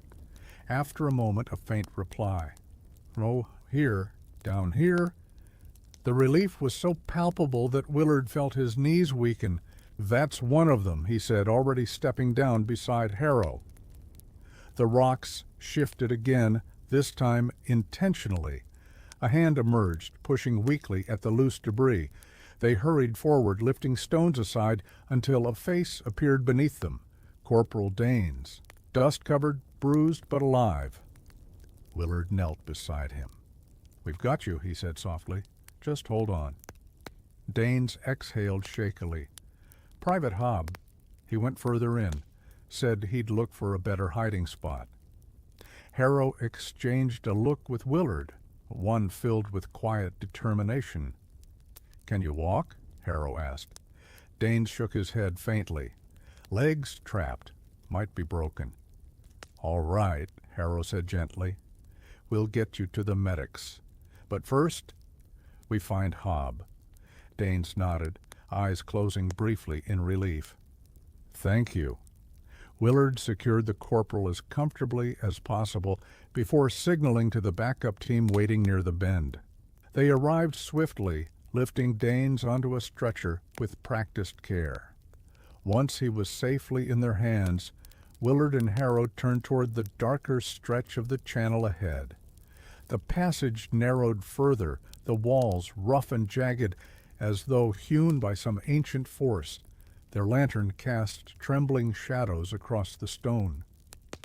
Willard inhaled deeply, steadying himself. "One more," he murmured. "We find him." Harrow tightened his grip on the lantern. "Then let's finish this." And together they stepped deeper into the ravine, following the lingering echoes of a soldier who still waited to be found. The ravine narrowed again, forming a passage so tight that Willard and Harrow had to walk single file. The lantern's warm glow stretched far ahead, brushing the stone walls with flickering light that made the shadows ripple like restless water. The air grew cooler still, touched with the faint scent of mineral dampness, as though this part of the ravine had never fully dried. Every step they took sent small echoes drifting ahead, soft taps that returned in gentle waves, folding back over one another like whispers layered in the dark. Willard paused, listening. Harrow stopped just behind him. "Something," he murmured. Willard lifted the lantern slightly, letting the light spill deeper into the channel. The glow revealed a fork in the path, two narrow splits in the stone, each dark, each silent. For a moment nothing stirred. Then faintly, so faintly they almost imagined it, a sound reached them. Not a groan, not a call for help. A whisper. "Here, please." Willard's breath hitched. "He's close." Harrow nodded. "Left fork. The echo's softer that way." Willard angled the lantern and stepped carefully into the left passage. This one dipped downward slightly, the ground sloping into a shallow, bowl-like hollow. The stones were slick with moisture, glistening faintly in the lantern light. "Private Hobb?" Harrow called out, voice slow and measured. "If you can speak, answer us." For a few seconds there was only silence, then a faint scrape, a shift of cloth on stone, a weary exhale. "Here?" Willard moved faster now, careful but urgent, sweeping the lantern across the hollow. The light revealed a low overhang where the rock ceiling narrowed to just above waist height. Beneath that overhang, almost hidden by fallen debris, lay the curled form of a soldier, Private Hobb. He blinked at the sudden light, dusty lashes fluttering weakly. His helmet was cracked along the rim, and dried blood streaked one side of his face. His left leg was twisted at an angle that made Willard's stomach tighten, but his eyes were open, and relief flickered across them like a spark of light. "You found me," Hobb whispered. "Didn't think anyone could reach this far." Willard knelt beside him, careful not to disturb the unstable rocks around them. "We're here now," he said softly. "You held on. That's what matters." Harrow joined him, setting the lantern down so its glow pooled gently around them, casting soft gold across Hobb's exhausted face. "Can you move?" Harrow asked. Though he already suspected the answer, Hobb grimaced. "Legs stuck, maybe broken. Haven't moved since the blast." Willard leaned forward, voice low and calming. "We'll free you, but slowly, no sudden shifts." A soft, trembling breath escaped Hobb's lips. "I heard the fighting change. Quieter. Thought maybe someone was coming." "You were right," Willard murmured. "We're getting everyone out." As Harrow assessed the rocks pinning Hobb's leg, Willard placed a steadying hand on the young soldier's arm. His pulse fluttered beneath Willard's fingers, weak but alive. "You did well to call out," Willard said, offering a small, reassuring smile. "We almost missed the fork." Hobb gave a faint, tired laugh. "Almost passed out. Then I heard something. Thought maybe wings." His breath trembled, like a bird. A warmth bloomed in Willard's chest. "She got through," Willard whispered. "Silver made it, and because of her, we're all here." Hobbs' eyes softened, shimmering faintly in the lantern glow. "Then I owe her my life, too." Harrow braced his hands against the rocks. "All right," he said gently. "Hob, this might hurt, but we're going to lift the stone just enough to pull you free." "I can handle it," Hob whispered. Willard tightened his supportive grip around Hobbs' shoulders. "We've got you." Together, using slow, controlled pressure, Harrow shifted the largest rock. It groaned as it rose inches, only inches, but enough. Willard guided Hobbs' leg free, wincing as the soldier gasped sharply in pain. But then it was done. Willard eased him back, supporting his injured leg carefully. Hobbs' breathing steadied, though sweat sparkled along his brow. "You're safe," Willard murmured. "We're taking you home." Harrow signaled toward the entrance of the hollow, where the backup team would soon appear. "That's the last one," he said quietly. "We've got them all." Willard nodded, looking into Hobbs' grateful, exhausted eyes. "No one gets left behind." Outside the hollow, the faint sound of boots approached, steady, sure, bringing help. The lantern's glow warmed the small space as though offering comfort, and in that fragile golden light, hope felt whole at last. The stretcher team arrived moments later, their footsteps soft but assured as they entered the narrow hollow. Lantern light glinted off their uniforms, casting long silhouettes that danced gently across the uneven stone walls. The air felt calmer now, still cool, still shadowed, but no longer heavy with uncertainty. It held instead the delicate hum of relief. Hob tried to lift his head when the rescuers knelt beside him, but Willard placed a steady hand on his chest. "Easy," he whispered. "Let them do the lifting." Hob exhaled, sinking back as the stretcher-bearers carefully slid the canvas frame beside him. Harrow helped guide his injured leg into position, supporting it with practiced gentleness. Every movement was slow, deliberate, respectful of the pain etched across Hobbs' face. "You're in good hands now," Harrow murmured. "I didn't think—" Hobbs swallowed hard, emotion thickening his voice. "Didn't think anyone would find me in all this." Willard's smile was soft but steady. "We were going to, no matter how deep you were." As the stretcher was lifted, Hob gripped Willard's wrist weakly. "Thank you for not giving up." Willard held his hand for a moment, giving it a reassuring squeeze. "It's what we do, what we all do for each other." With slow, careful steps, the stretcher team carried Hob toward the narrowing passage. Their lantern light bobbed gently, creating golden swells that glided across the cavern walls like the fading glow of embers in a hearth. Willard and Harrow followed behind, the echoes of their boots soft and rhythmic.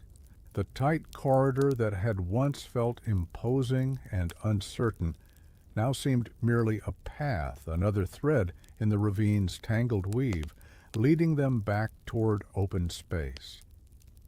As they emerged into the broader channel, the world felt noticeably brighter.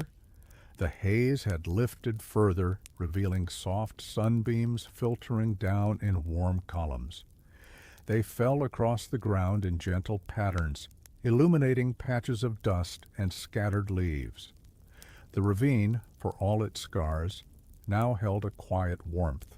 Medics hurried forward to receive Hob, guiding the stretcher toward the triage area where wounded soldiers rested beneath blankets. Some raised their hands weakly in greeting, others offered nods filled with gratitude and shared resilience.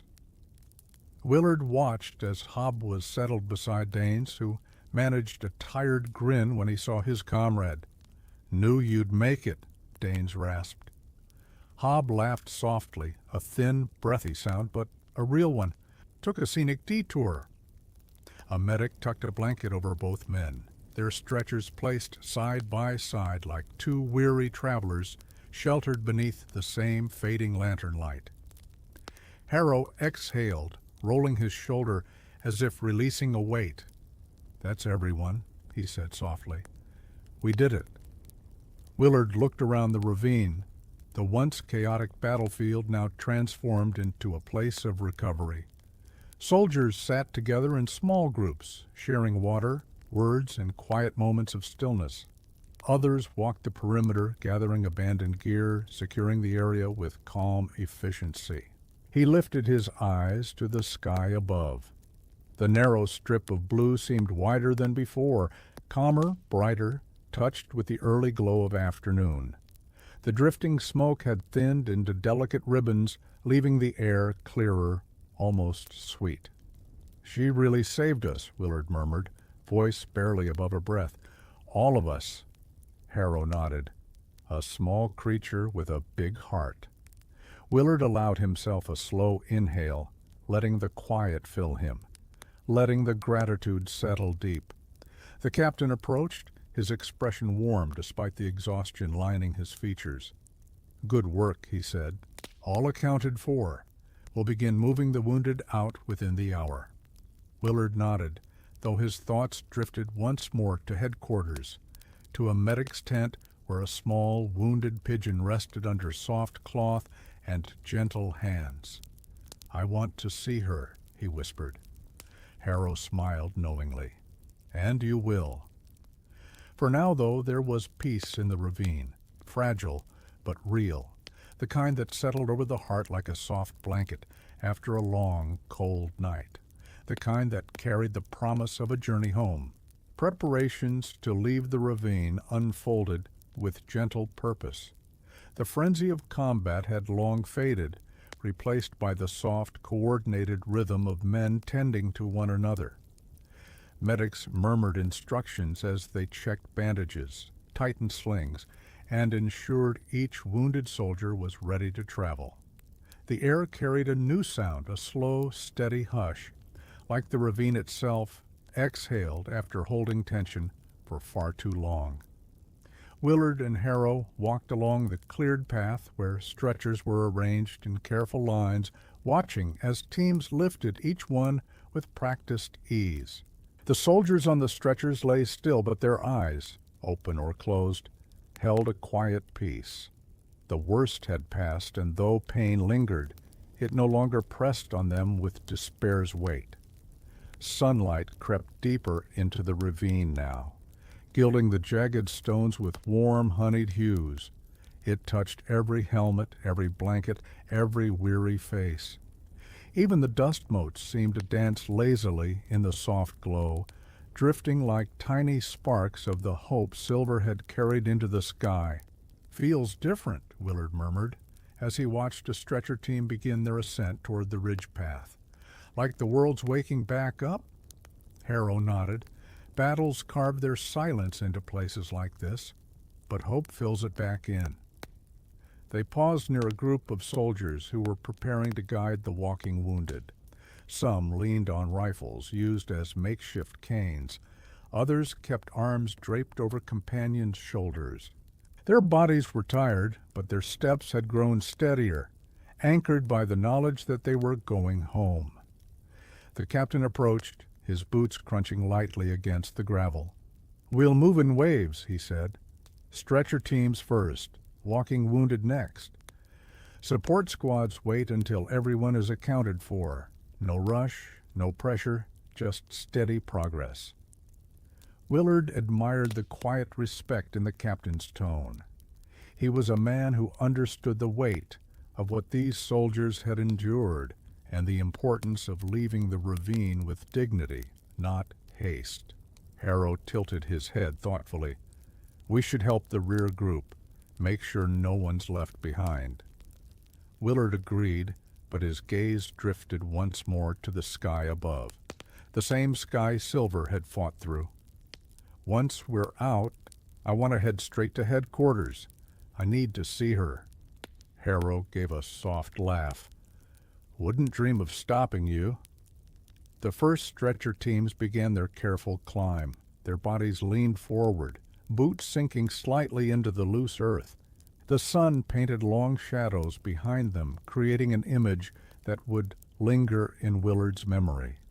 Survivors rising slowly from the depths, step by deliberate step, toward open ground. As they ascended, their silhouettes grew smaller against the brightening ridge, figures crossing from shadow into light.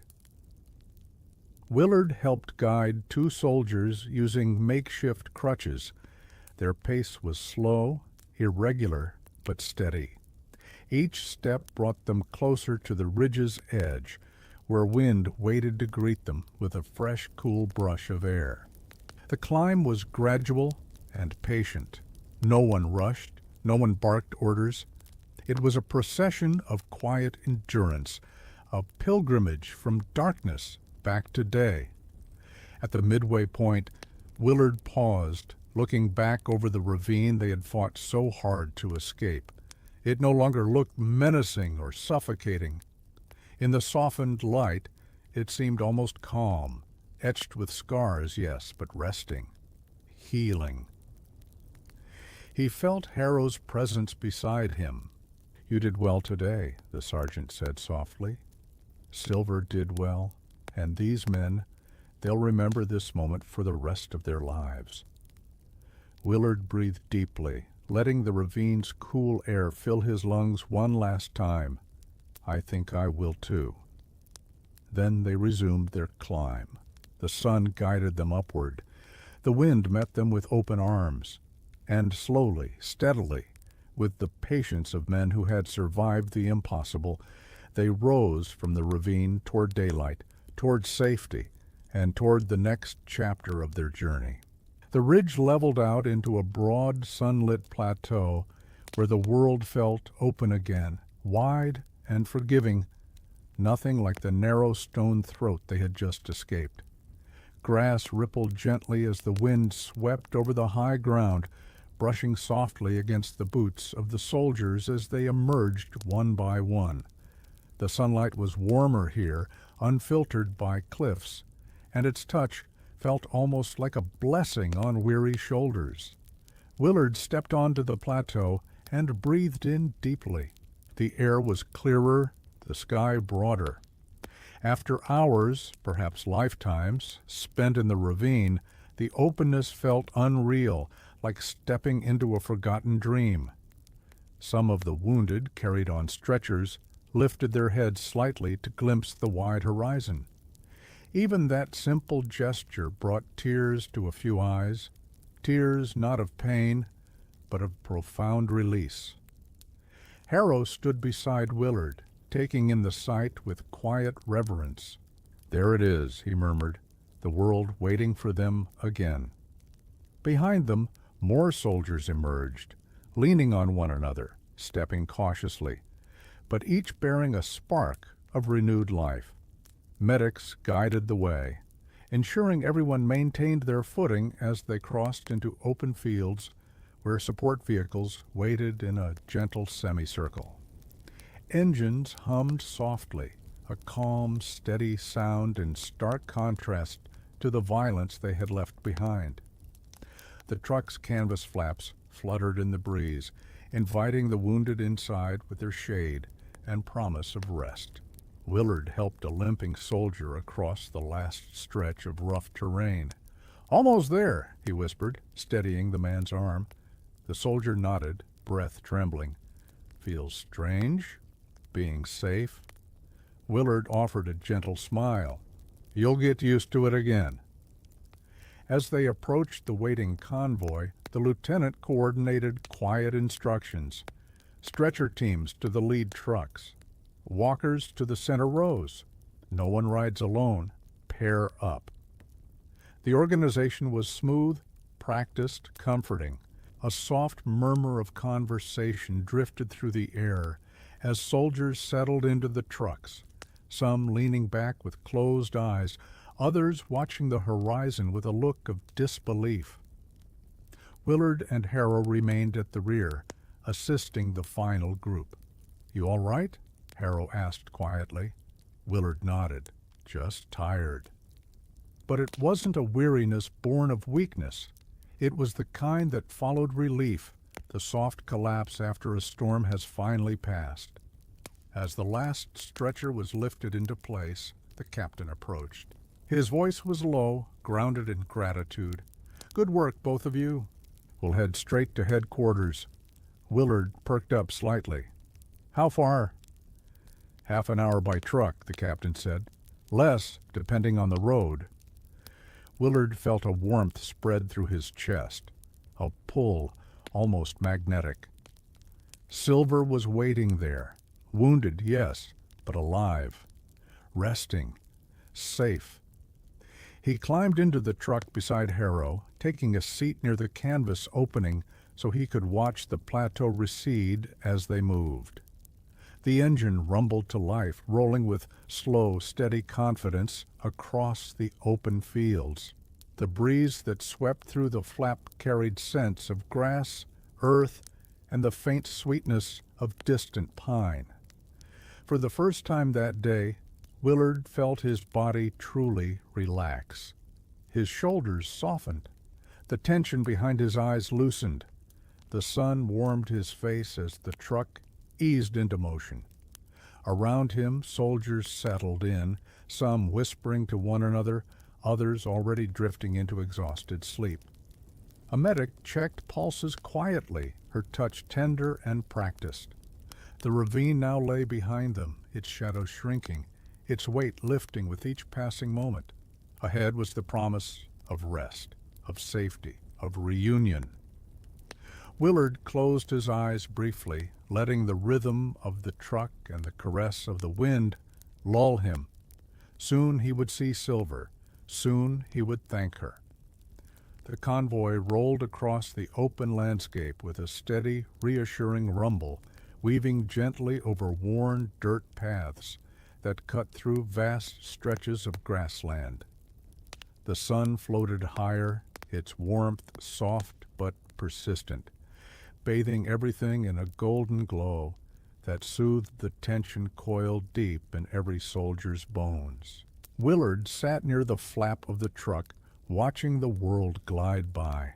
Fields stretched as far as the eye could see, waving softly in the breeze. Distant clusters of trees swayed like green islands in a rolling sea of gold. Even the sky seemed wider, an expanse of pale blue streaked with wisps of white, so open and calm it felt unreal after the claustrophobic ravine. Inside the truck, the atmosphere was hushed but peaceful. A few soldiers dozed in their seats, heads resting against rifles or bundles of gear. Medics checked bandages quietly, their hands gentle, their voices soft enough not to disturb those drifting toward sleep. Harrow sat across from Willard, elbows on his knees, gaze thoughtful. "You holding up?" Harrow asked in a low tone. Willard nodded. "Just thinking about her." Harrow smiled faintly. "Silver will be all right. She's as tough as they come." Willard's eyes softened. "I know, but I still want to see her." The truck hit a small bump in the road, rocking gently before settling back into its steady glide. Outside, the first glimpse of camp structures emerged. Distant tents rising in orderly rows, their canvas tops gleaming in the sunlight. A few signal towers rose above them, their silhouettes familiar and comforting. Willard felt something ease inside him. Home. Not in the way of houses and hearths, but in the way of safety, a place where breath could come fully again. As the convoy drew nearer, soldiers in the camp paused in their work, turning to watch the returning trucks. Their faces shifted from curiosity to recognition to profound relief. Some raised their hands in greeting, others hurried forward to assist. The truck slowed, tires crunching gently over packed earth. When it came to a stop, Willard jumped down almost before the engine quieted. His boots hit the ground with a soft thud, and he took a steadying breath. The air here smelled faintly of smoke from morning fires, of canvas warmed by the sun, of metal and earth, and something sweet, something hopeful. A medic passing by nodded to him. "They're taking the wounded to the east tent," she said kindly. "Your people will be tended to." Willard returned the nod, but his steps carried him elsewhere, toward the communications hut, toward the place where birds were kept, toward Silver. Harrow followed a step behind, keeping pace without a word. He knew the direction by heart, too. They walked past a cluster of signalers working their telegraph, past a line of soldiers cleaning equipment, past crates stacked neatly under canvas awnings. Every figure they passed seemed to sense why they were there, their expressions softening, respectful. The communications tent stood slightly apart from the rest of the camp. Its entrance flap fluttered gently in the breeze like a quiet heartbeat. Willard hesitated for the briefest moment. His hand lifted. Then he stepped inside.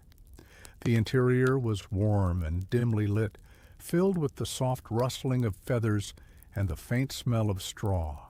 Wooden pigeon crates lined the walls, each carefully labeled, each gently tended. A single medic sat on a stool beside a low table, her back straight, her attention focused. On the table, nestled in a cloth-lined basket, Silver. The tiny pigeon sat quietly, wrapped in soft linen. Her feathers looked cleaner now, though still ruffled from her ordeal. A faint line of bandage circled her wounded side. She breathed steadily, though slowly, her small chest rising and falling with delicate rhythm. The medic looked up as Willard approached. "She's stable," she said with a kind smile. "Lost some blood, but she's strong. Stronger than she looks." Willard stepped closer, swallowing the growing swell of emotion in his chest. "Can I?" "Of course," the medic said, shifting aside. Willard knelt beside the table. His shadow fell gently over Silver, and at the soft disturbance of air, her dark eyes fluttered open. Slowly, weakly, she lifted her head just a fraction. "Hey, girl," Willard whispered, his voice trembling with tenderness. "You made it." Silver blinked once, twice, as if recognizing him. Her tiny feathers quivered, not with fear, but with a soft, fragile contentment. "You saved us," he whispered. "You saved everyone." Behind him, Harrow stood silently, hands clasped behind his back, eyes warm with quiet pride. The medic folded her hands gently. "She'll heal," she said. "Just needs time." Willard nodded, brushing the air above Silver with a touch so light he didn't quite make contact. "Rest," he murmured. "We've got things handled now." Silver's eyes drifted closed again, her breath evening out, her body relaxing into the safety of the basket. Outside, the camp bustled with life, but here, in this small, warm tent, time moved slow and soft, cradling a moment of pure gratitude, and Willard lingered, soaking in the quiet miracle before him. The air inside the communications tent felt warmer than the world outside, a gentle cocoon of stillness woven from soft straw, dim lantern light, and the hushed rustling of resting birds. Willard remained kneeling beside Silver's basket, watching her tiny chest rise and fall in its slow, steady rhythm. Each breath carried the fragile reassurance that she was alive, healing, safe. For the first time since dawn, his own breathing matched a calmer pattern. Harrow stepped closer, his boots barely whispering against the packed dirt floor. He stopped a respectful distance behind Willard, letting the younger soldier have his moment without interruption. Silver shifted faintly beneath her cloth, a soft flutter of feathers, barely audible. The bandage wrapped around her side rose and fell gently, warmed by the dim lantern glow above. Willard leaned closer, lowering his voice until it was little more than a breath. "You did so much," he whispered, "more than anyone could have asked." His eyes softened as he watched her tiny body relax deeper into the basket. A surge of emotion welled up in his chest, gratitude, relief, awe.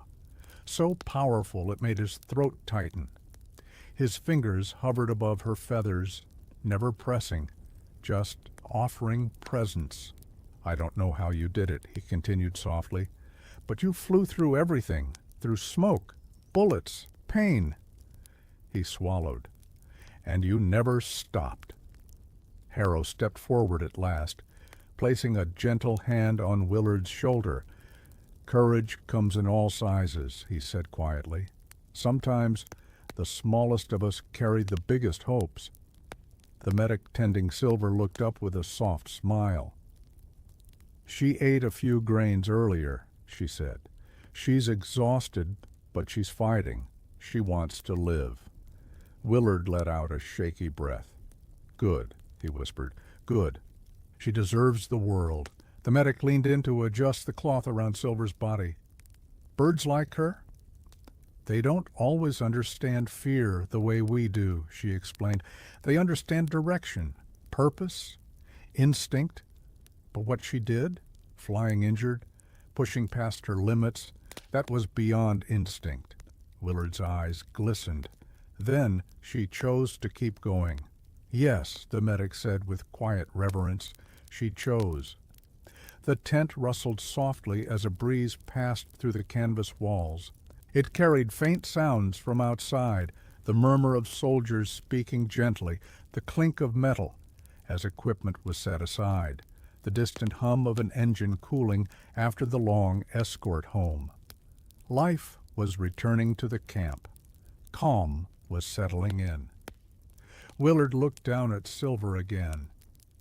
"I wish I could tell you how brave you are," he murmured.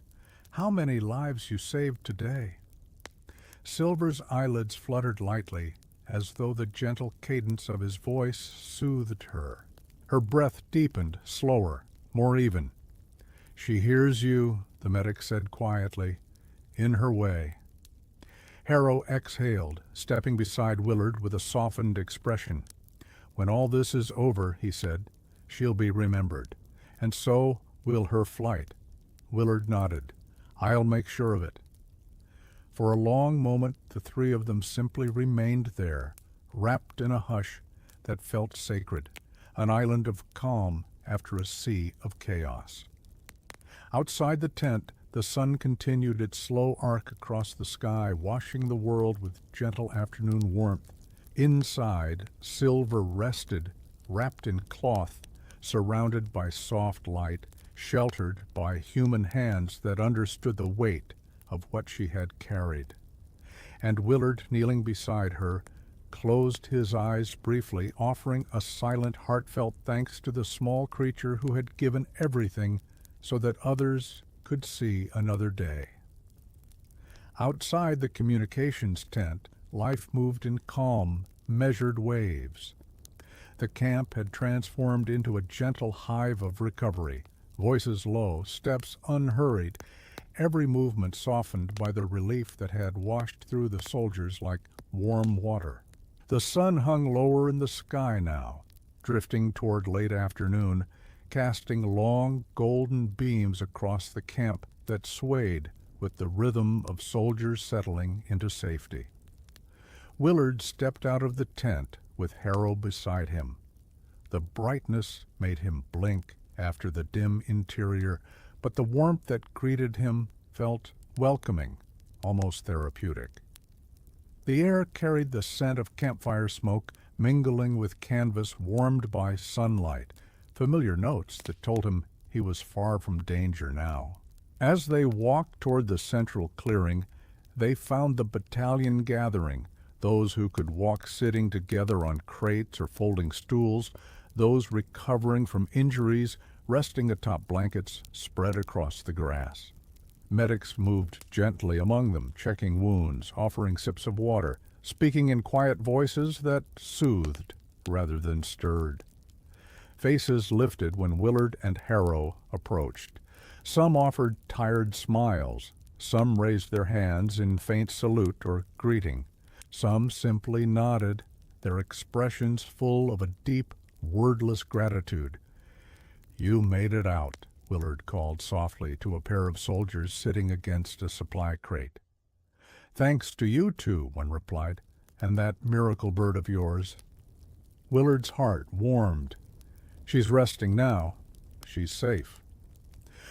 A murmur of relief moved through the group, subtle but palpable, like wind brushing through tall grass.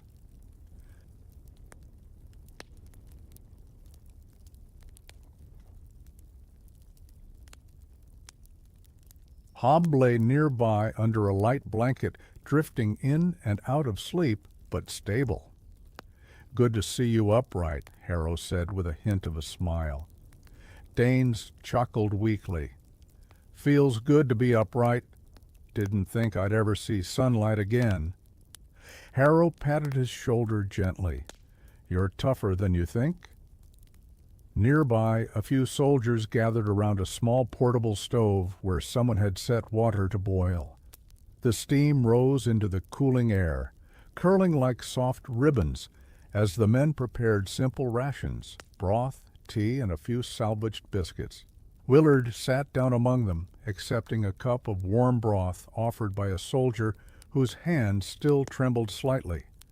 The warmth seeped into his fingers, then into his chest, spreading slowly like a balm.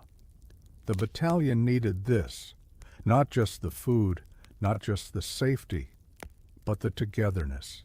It knit them back together, stitch by fragile stitch. Conversations drifted around the circle, softly spoken memories of the battle, murmured thanks, gentle reassurances shared between men who had seen death and survived it. Some spoke of home in wistful tones, others stared into the distance, letting the quiet settle on their shoulders. Willard's eyes wandered to the far side of the clearing, where a group of soldiers were constructing a temporary shelter for the night. Their movements were calm and rhythmic, hammer, tie, lift, secure, done with the patience of men who no longer needed to rush. Harrow lowered himself onto the grass beside Willard, his old injury finally catching up to him. "Feels unreal, doesn't it?" "What does?" Willard asked softly. "Oh, this piece." Harrow gestured with a slow, sweeping motion. "Men alive, the sun setting, the sound of conversation instead of gunfire." Willard nodded, feeling the weight of those words settle deep inside him. "Feels like a gift." "It is," Harrow said, "given to us by a little set of wings." Willard smiled faintly. "Silver." Around them the battalion continued to regather, closer, stronger, more unified than before. The soft glow of the setting sun wrapped around them like a warm blanket, inviting ease after hardship. For a while, no one spoke. They simply breathed, simply existed in the quiet, golden moment. The ravine was behind them, their wounds were being tended, their spirits were rising, and tomorrow, when strength returned, they would journey onward. But tonight they rested together, bound by shared survival and renewed hope. Evening descended slowly over the camp, casting the sky into a gentle swirl of lavender and rose. The warmth of the day softened into a pleasant coolness, and the wind drifted in lighter breaths, carrying with it the faint chirp of distant crickets awakening under the falling dusk. Lanterns flickered to life across the camp one by one, their golden glows pooling softly on the ground like warm islands of comfort. Willard watched as the battalion settled further into the rhythm of recovery. Some soldiers wrapped themselves in blankets, leaning back against crates or tent walls. Others spoke in low tones, recounting fragments of the day, not with fear, but with a sense of awe that they were still here to speak at all. the soft hum of shared voices, created an atmosphere that felt almost sacred, an evening hymn made of gratitude. Nearby, a few soldiers tended a small fire, its flames swaying gently, casting a warm shimmer across their faces. They added small branches, not enough to blaze, but enough to keep the chill at bay. The quiet crackling blended with the gentle rustling of tent flaps, the occasional faint laughter, the soothing murmur of medics offering encouragement. Willard found himself drawn back to the communications tent as the last light slipped below the horizon. The canvas glowed faintly from a lantern inside, like a beacon of calm. Harrow followed him, not questioning. They both knew where Willard needed to be. Inside, the world felt softer than before. The lantern's warm glow revealed Silver resting in the basket, her tiny body settled deeply into the cloth. Her breathing was steadier now, each rise and fall slow and peaceful. The medic nodded at Willard as he entered. "She's improving," she said gently, "a little stronger each hour."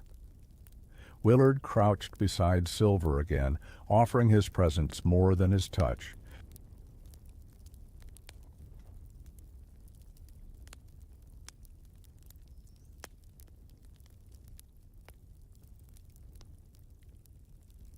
"Funny," he murmured, "how one small creature can change the fate of so many."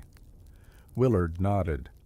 "Makes you think about purpose, about what any of us are capable of." The medic smiled faintly. "Sometimes courage is quieter than we expect. Sometimes it's in the steady, determined flight of a wounded bird." Silver shifted slightly at the sound of their voices, but not from discomfort, more as if listening in a dream. Willard felt a soft warmth fill his chest, easing the last remnants of tension. When he and Harrow stepped outside again, night had fully settled. Stars dotted the sky like tiny lanterns of their own, shimmering peacefully in the dark. The moon hung low and pale, its light brushing softly over the camp, over the resting soldiers, over the gentle flow of evening life. Willard inhaled deeply, letting the quiet fill him. "We're really through it," he said quietly. "We are," Harrow replied, "and tomorrow we move forward. Not back into battle, not immediately. Tomorrow would be for regrouping, for tending wounds, for sending messages home, for remembering what mattered most."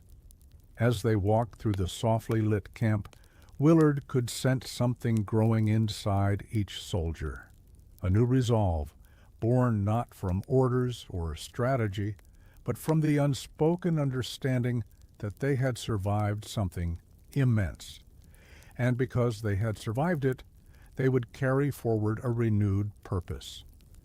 Some soldiers prayed softly in the dim light.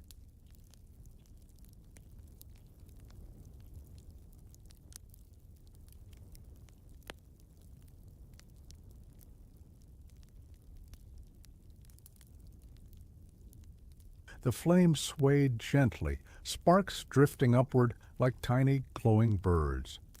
Someone handed Willard a cup of warm tea. As he held it, feeling its heat seep into his palms, Willard closed his eyes briefly and thought of Silver, her courage, her pain, her unwavering journey. And he felt something settle in his heart. Calm, steady, unbreakable. "We move forward," he whispered, "all of us."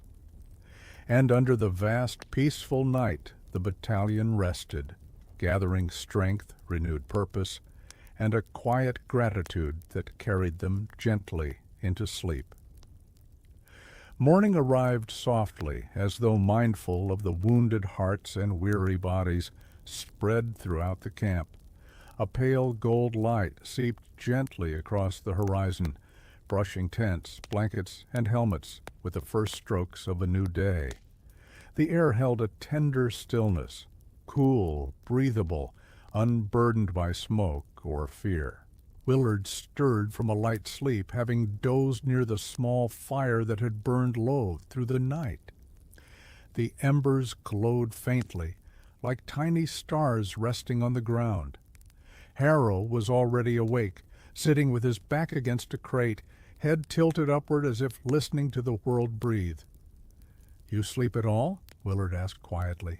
"A little," Harrow replied, his voice soft. "Enough." Willard stood, stretching slowly. His muscles ached, but the pain felt honest, a reminder of endurance rather than danger. All around them the camp woke in gentle waves. Soldiers emerged from tents, blinking in the soft light. Medics checked on the wounded with warm, steady hands. A pot of water simmered over a rekindled fire, sending up curling wisps of steam. The quiet hum of morning life was soothing, wrapped in calm like a soft blanket. Harrow rose to his feet. "Let's check on Silver." Willard nodded, a small smile forming. He felt a subtle, fluttering anticipation, tender and hopeful, as they walked together toward the communications tent. Dew sparkled along the canvas walls as the first rays of sunlight kissed them. Inside, the tent glowed with a warm amber hue from the lantern the medic had left burning low through the night. Silver's basket sat exactly where it had before, but something had changed. She was sitting up, not fully. Her body was still weak, her wings tucked gently against her side. But her head was lifted, her dark eyes clearer, brighter, carrying a spark of returning life. The medic noticed their entrance and smiled. "She's stronger today," she whispered. "Even pecked at a few grains again. That's a very good sign." Willard knelt beside Silver, heart swelling with relief. "Good morning," he whispered gently. Silver blinked slowly, tilting her head, as if studying his face. She cooed, a soft, delicate sound that barely lifted in the air, but its presence filled Willard with warmth. "You're doing well," he murmured. "You're coming back to us." Harrow leaned in, hands on his hips, eyes shining with fondness. "Tough little soul." The medic nodded. "With rest, she'll heal. Her wing muscles are strained, but not beyond recovery. The Gray's wound is clean. She's a fighter." Willard felt emotion tighten in his throat. She always was. For a moment the tent held a serene stillness, the kind that felt woven from hope itself.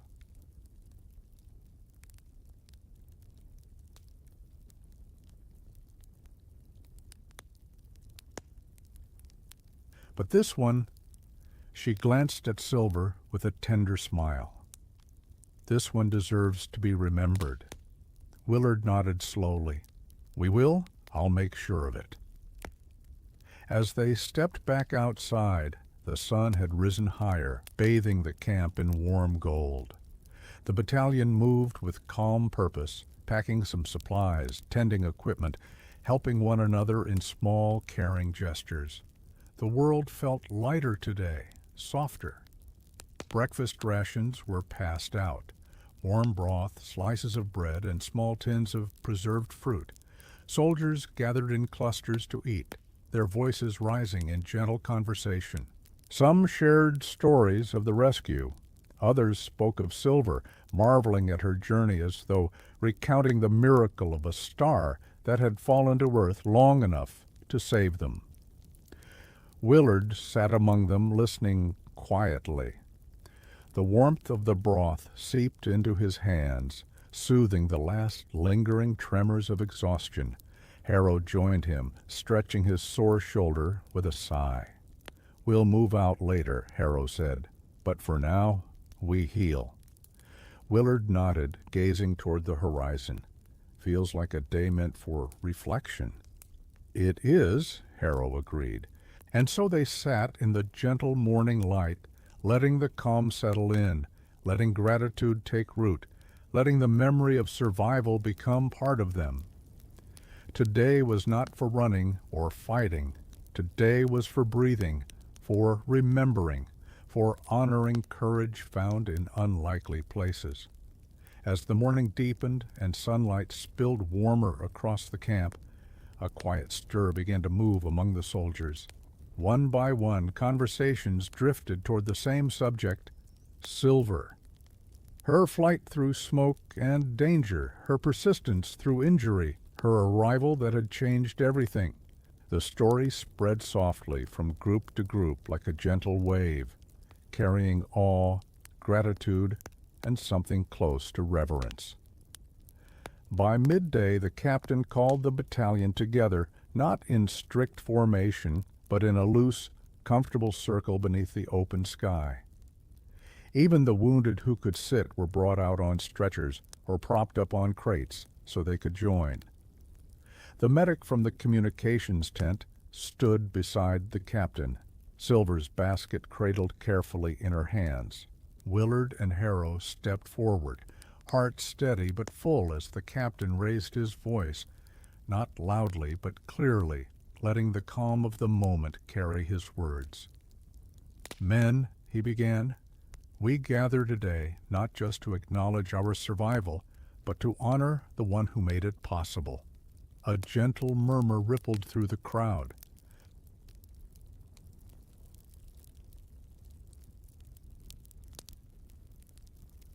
She pierced through smoke, bullets, and exhaustion to deliver the only lifeline the 9th Battalion had.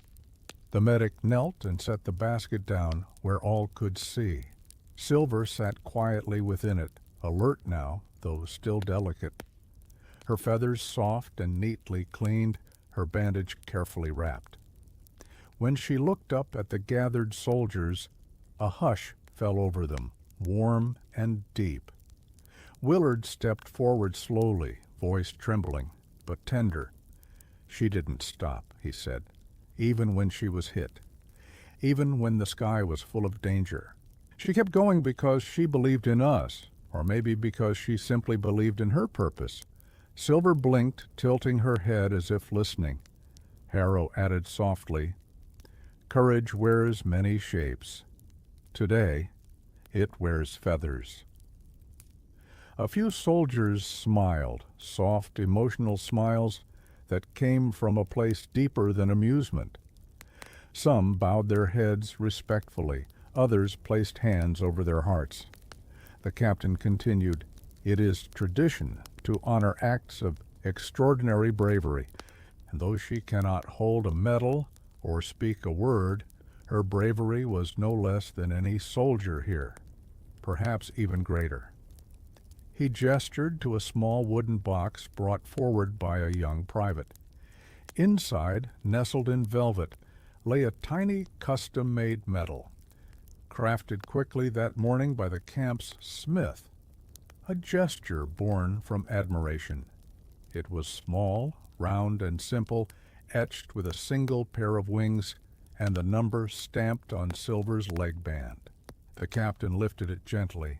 "This," he said, "is the battalion's mark of valor, given to those who demonstrate extraordinary courage. Today, it is awarded to our smallest hero." The medic lifted Silver slightly as the captain leaned in. He did not place the medal on her, as it would weigh her down, but laid it beside her in the basket with reverent care. The gathering of soldiers bowed their heads, not in solemnity, but in quiet gratitude. A soft coo escaped Silver as she looked at the medal, then at the men encircling her. It was a delicate, humble sound, but it filled the entire camp with warmth. The captain straightened, emotion glinting in his eyes. "May we carry her courage with us in every step forward." A soft swell of murmured agreement moved through the battalion. Some clapped gently, no loud applause, just a warm pattering of gratitude. Others breathed deeply, feeling the moment settle gently into their memory. Willard knelt beside the basket, brushing the air softly above Silver's feathers. "We'll never forget what you did," he whispered. And as the sun shone down upon them, bathing the camp in a soft golden glow, A peaceful solemnity wrapped itself around the battalion, for in honoring her, they honored hope itself, small, fragile, brave beyond measure. The late afternoon sun drifted lower, softening into warm amber light that settled over the camp like a blessing. The ceremony ended, but its gentle echo lingered. Soldiers spoke quietly among themselves, their voices warm with admiration, their movements slower, more thoughtful. Even the breeze seemed to carry a different weight now, one of peace rather than tension. Willard remained near Silver's basket long after the gathering dispersed. Harrow sat beside him, elbows resting on his knees, watching as the little Pigeon shifted in her cloth bed. The metal glinted faintly beside her, catching slivers of sunlight. "She looks better," Harrow murmured. "She does," Willard replied, voice soft. "Stronger." The medic approached, checking Silver's bandage with careful fingers. "She'll fly again," she said gently. "Not today, not tomorrow, but she will." Willard smiled, a soft, grateful smile that touched the corners of his tired eyes. "Good. She deserves the sky." The medic nodded and returned to her duties, leaving the two men in quiet companionship. Around the camp, soldiers began preparing for the next phase of their journey home. Tents were carefully folded. Supplies were packed. The hum of engines warming up rumbled softly in the distance. But the mood remained serene. No rush, no urgency, just steady motion shaped by gratitude. Willard rose slowly. "I think I'll walk a bit," he said. Harrow pushed himself up too, joints cracking in protest. "I'll go with you." They wandered toward the edge of the camp, where the land dipped gently into a wild spread of grass and swaying wildflowers. The breeze brushed against them, carrying the soft perfume of earth and distant pine. For the first time in days, there was no smoke in the air, no echo of danger, only the pure, simple breath of the natural world. "I keep thinking about her flight," Willard said quietly. "How she climbed through all that chaos, how she kept going." Harrow nodded. "Maybe she didn't know she was saving us. Maybe she just followed the pull inside her. But that makes it no less heroic." Willard let his gaze drift over the rippling field. "I think we all carry something inside us like that. Something quiet that pushes us forward when everything else says stop." "We do," Harrow agreed. "And sometimes it takes a small set of wings to remind us." They walked until they reached a gentle hill, its grass brushed with gold in the fading sunlight. From the crest they could see the camp, alive with movement yet wrapped in tranquility, a temporary home born of survival. Beyond it stretched the road that would take them back to their own lines, back to safety, back to the world waiting beyond the battlefield. Willard exhaled softly. "Tomorrow we leave." "Tomorrow," Harrow echoed, "and we carry her story with us." As the sun dipped lower, shadows stretched long and soft across the field. The sky blushed with hues of pale pink and tender gold, and a single bird, much larger than Silver, but graceful in its own right, drifted across the horizon, its wings catching the fading light. Willard watched it soar. "Homeward winds," he whispered, "for all of us." They turned back toward the camp, their footsteps slow, steady, peaceful. Lanterns glowed warmly now as twilight deepened and the sounds of evening settled. Quiet laughter, soft conversation, the rustle of blankets as men prepared for rest. Willard returned to Silver's tent once more before night fully claimed the sky. She rested easily now, eyes half closed, feathers fluffed in comfort. He knelt beside her, heart full. "Sleep well, little hero," he murmured. "You've earned your rest." Silver gave a faint coo, dreamy content, and nestled deeper into her cloth. Willard stood gazing at her for one last moment before stepping back into the cool air of evening. The stars began to appear, one by one, shimmering gently like distant watchfires in the sky. Tomorrow they would journey onward, but tonight they rested together. Soldiers, medics, and one small pigeon whose courage had lifted them from the brink. Thank you for joining this quiet, hopeful journey of Silent Wings, the pigeon that saved a battalion. As the soldiers rest and the stars deepen overhead, may your own worries settle softly. Let the courage of small wings remind you that even the faintest hope can carry us through the darkest moments. If you enjoyed this soothing, atmospheric tale, I invite you to like, subscribe, and share your thoughts in the comments, whether you're listening from the U.S., Europe, Canada, or anywhere else in the world. Your presence here brings warmth to every story we tell. Now breathe deeply, let your shoulders loosen, and allow rest to find you gently. Good night, and may peace follow you into your dreams.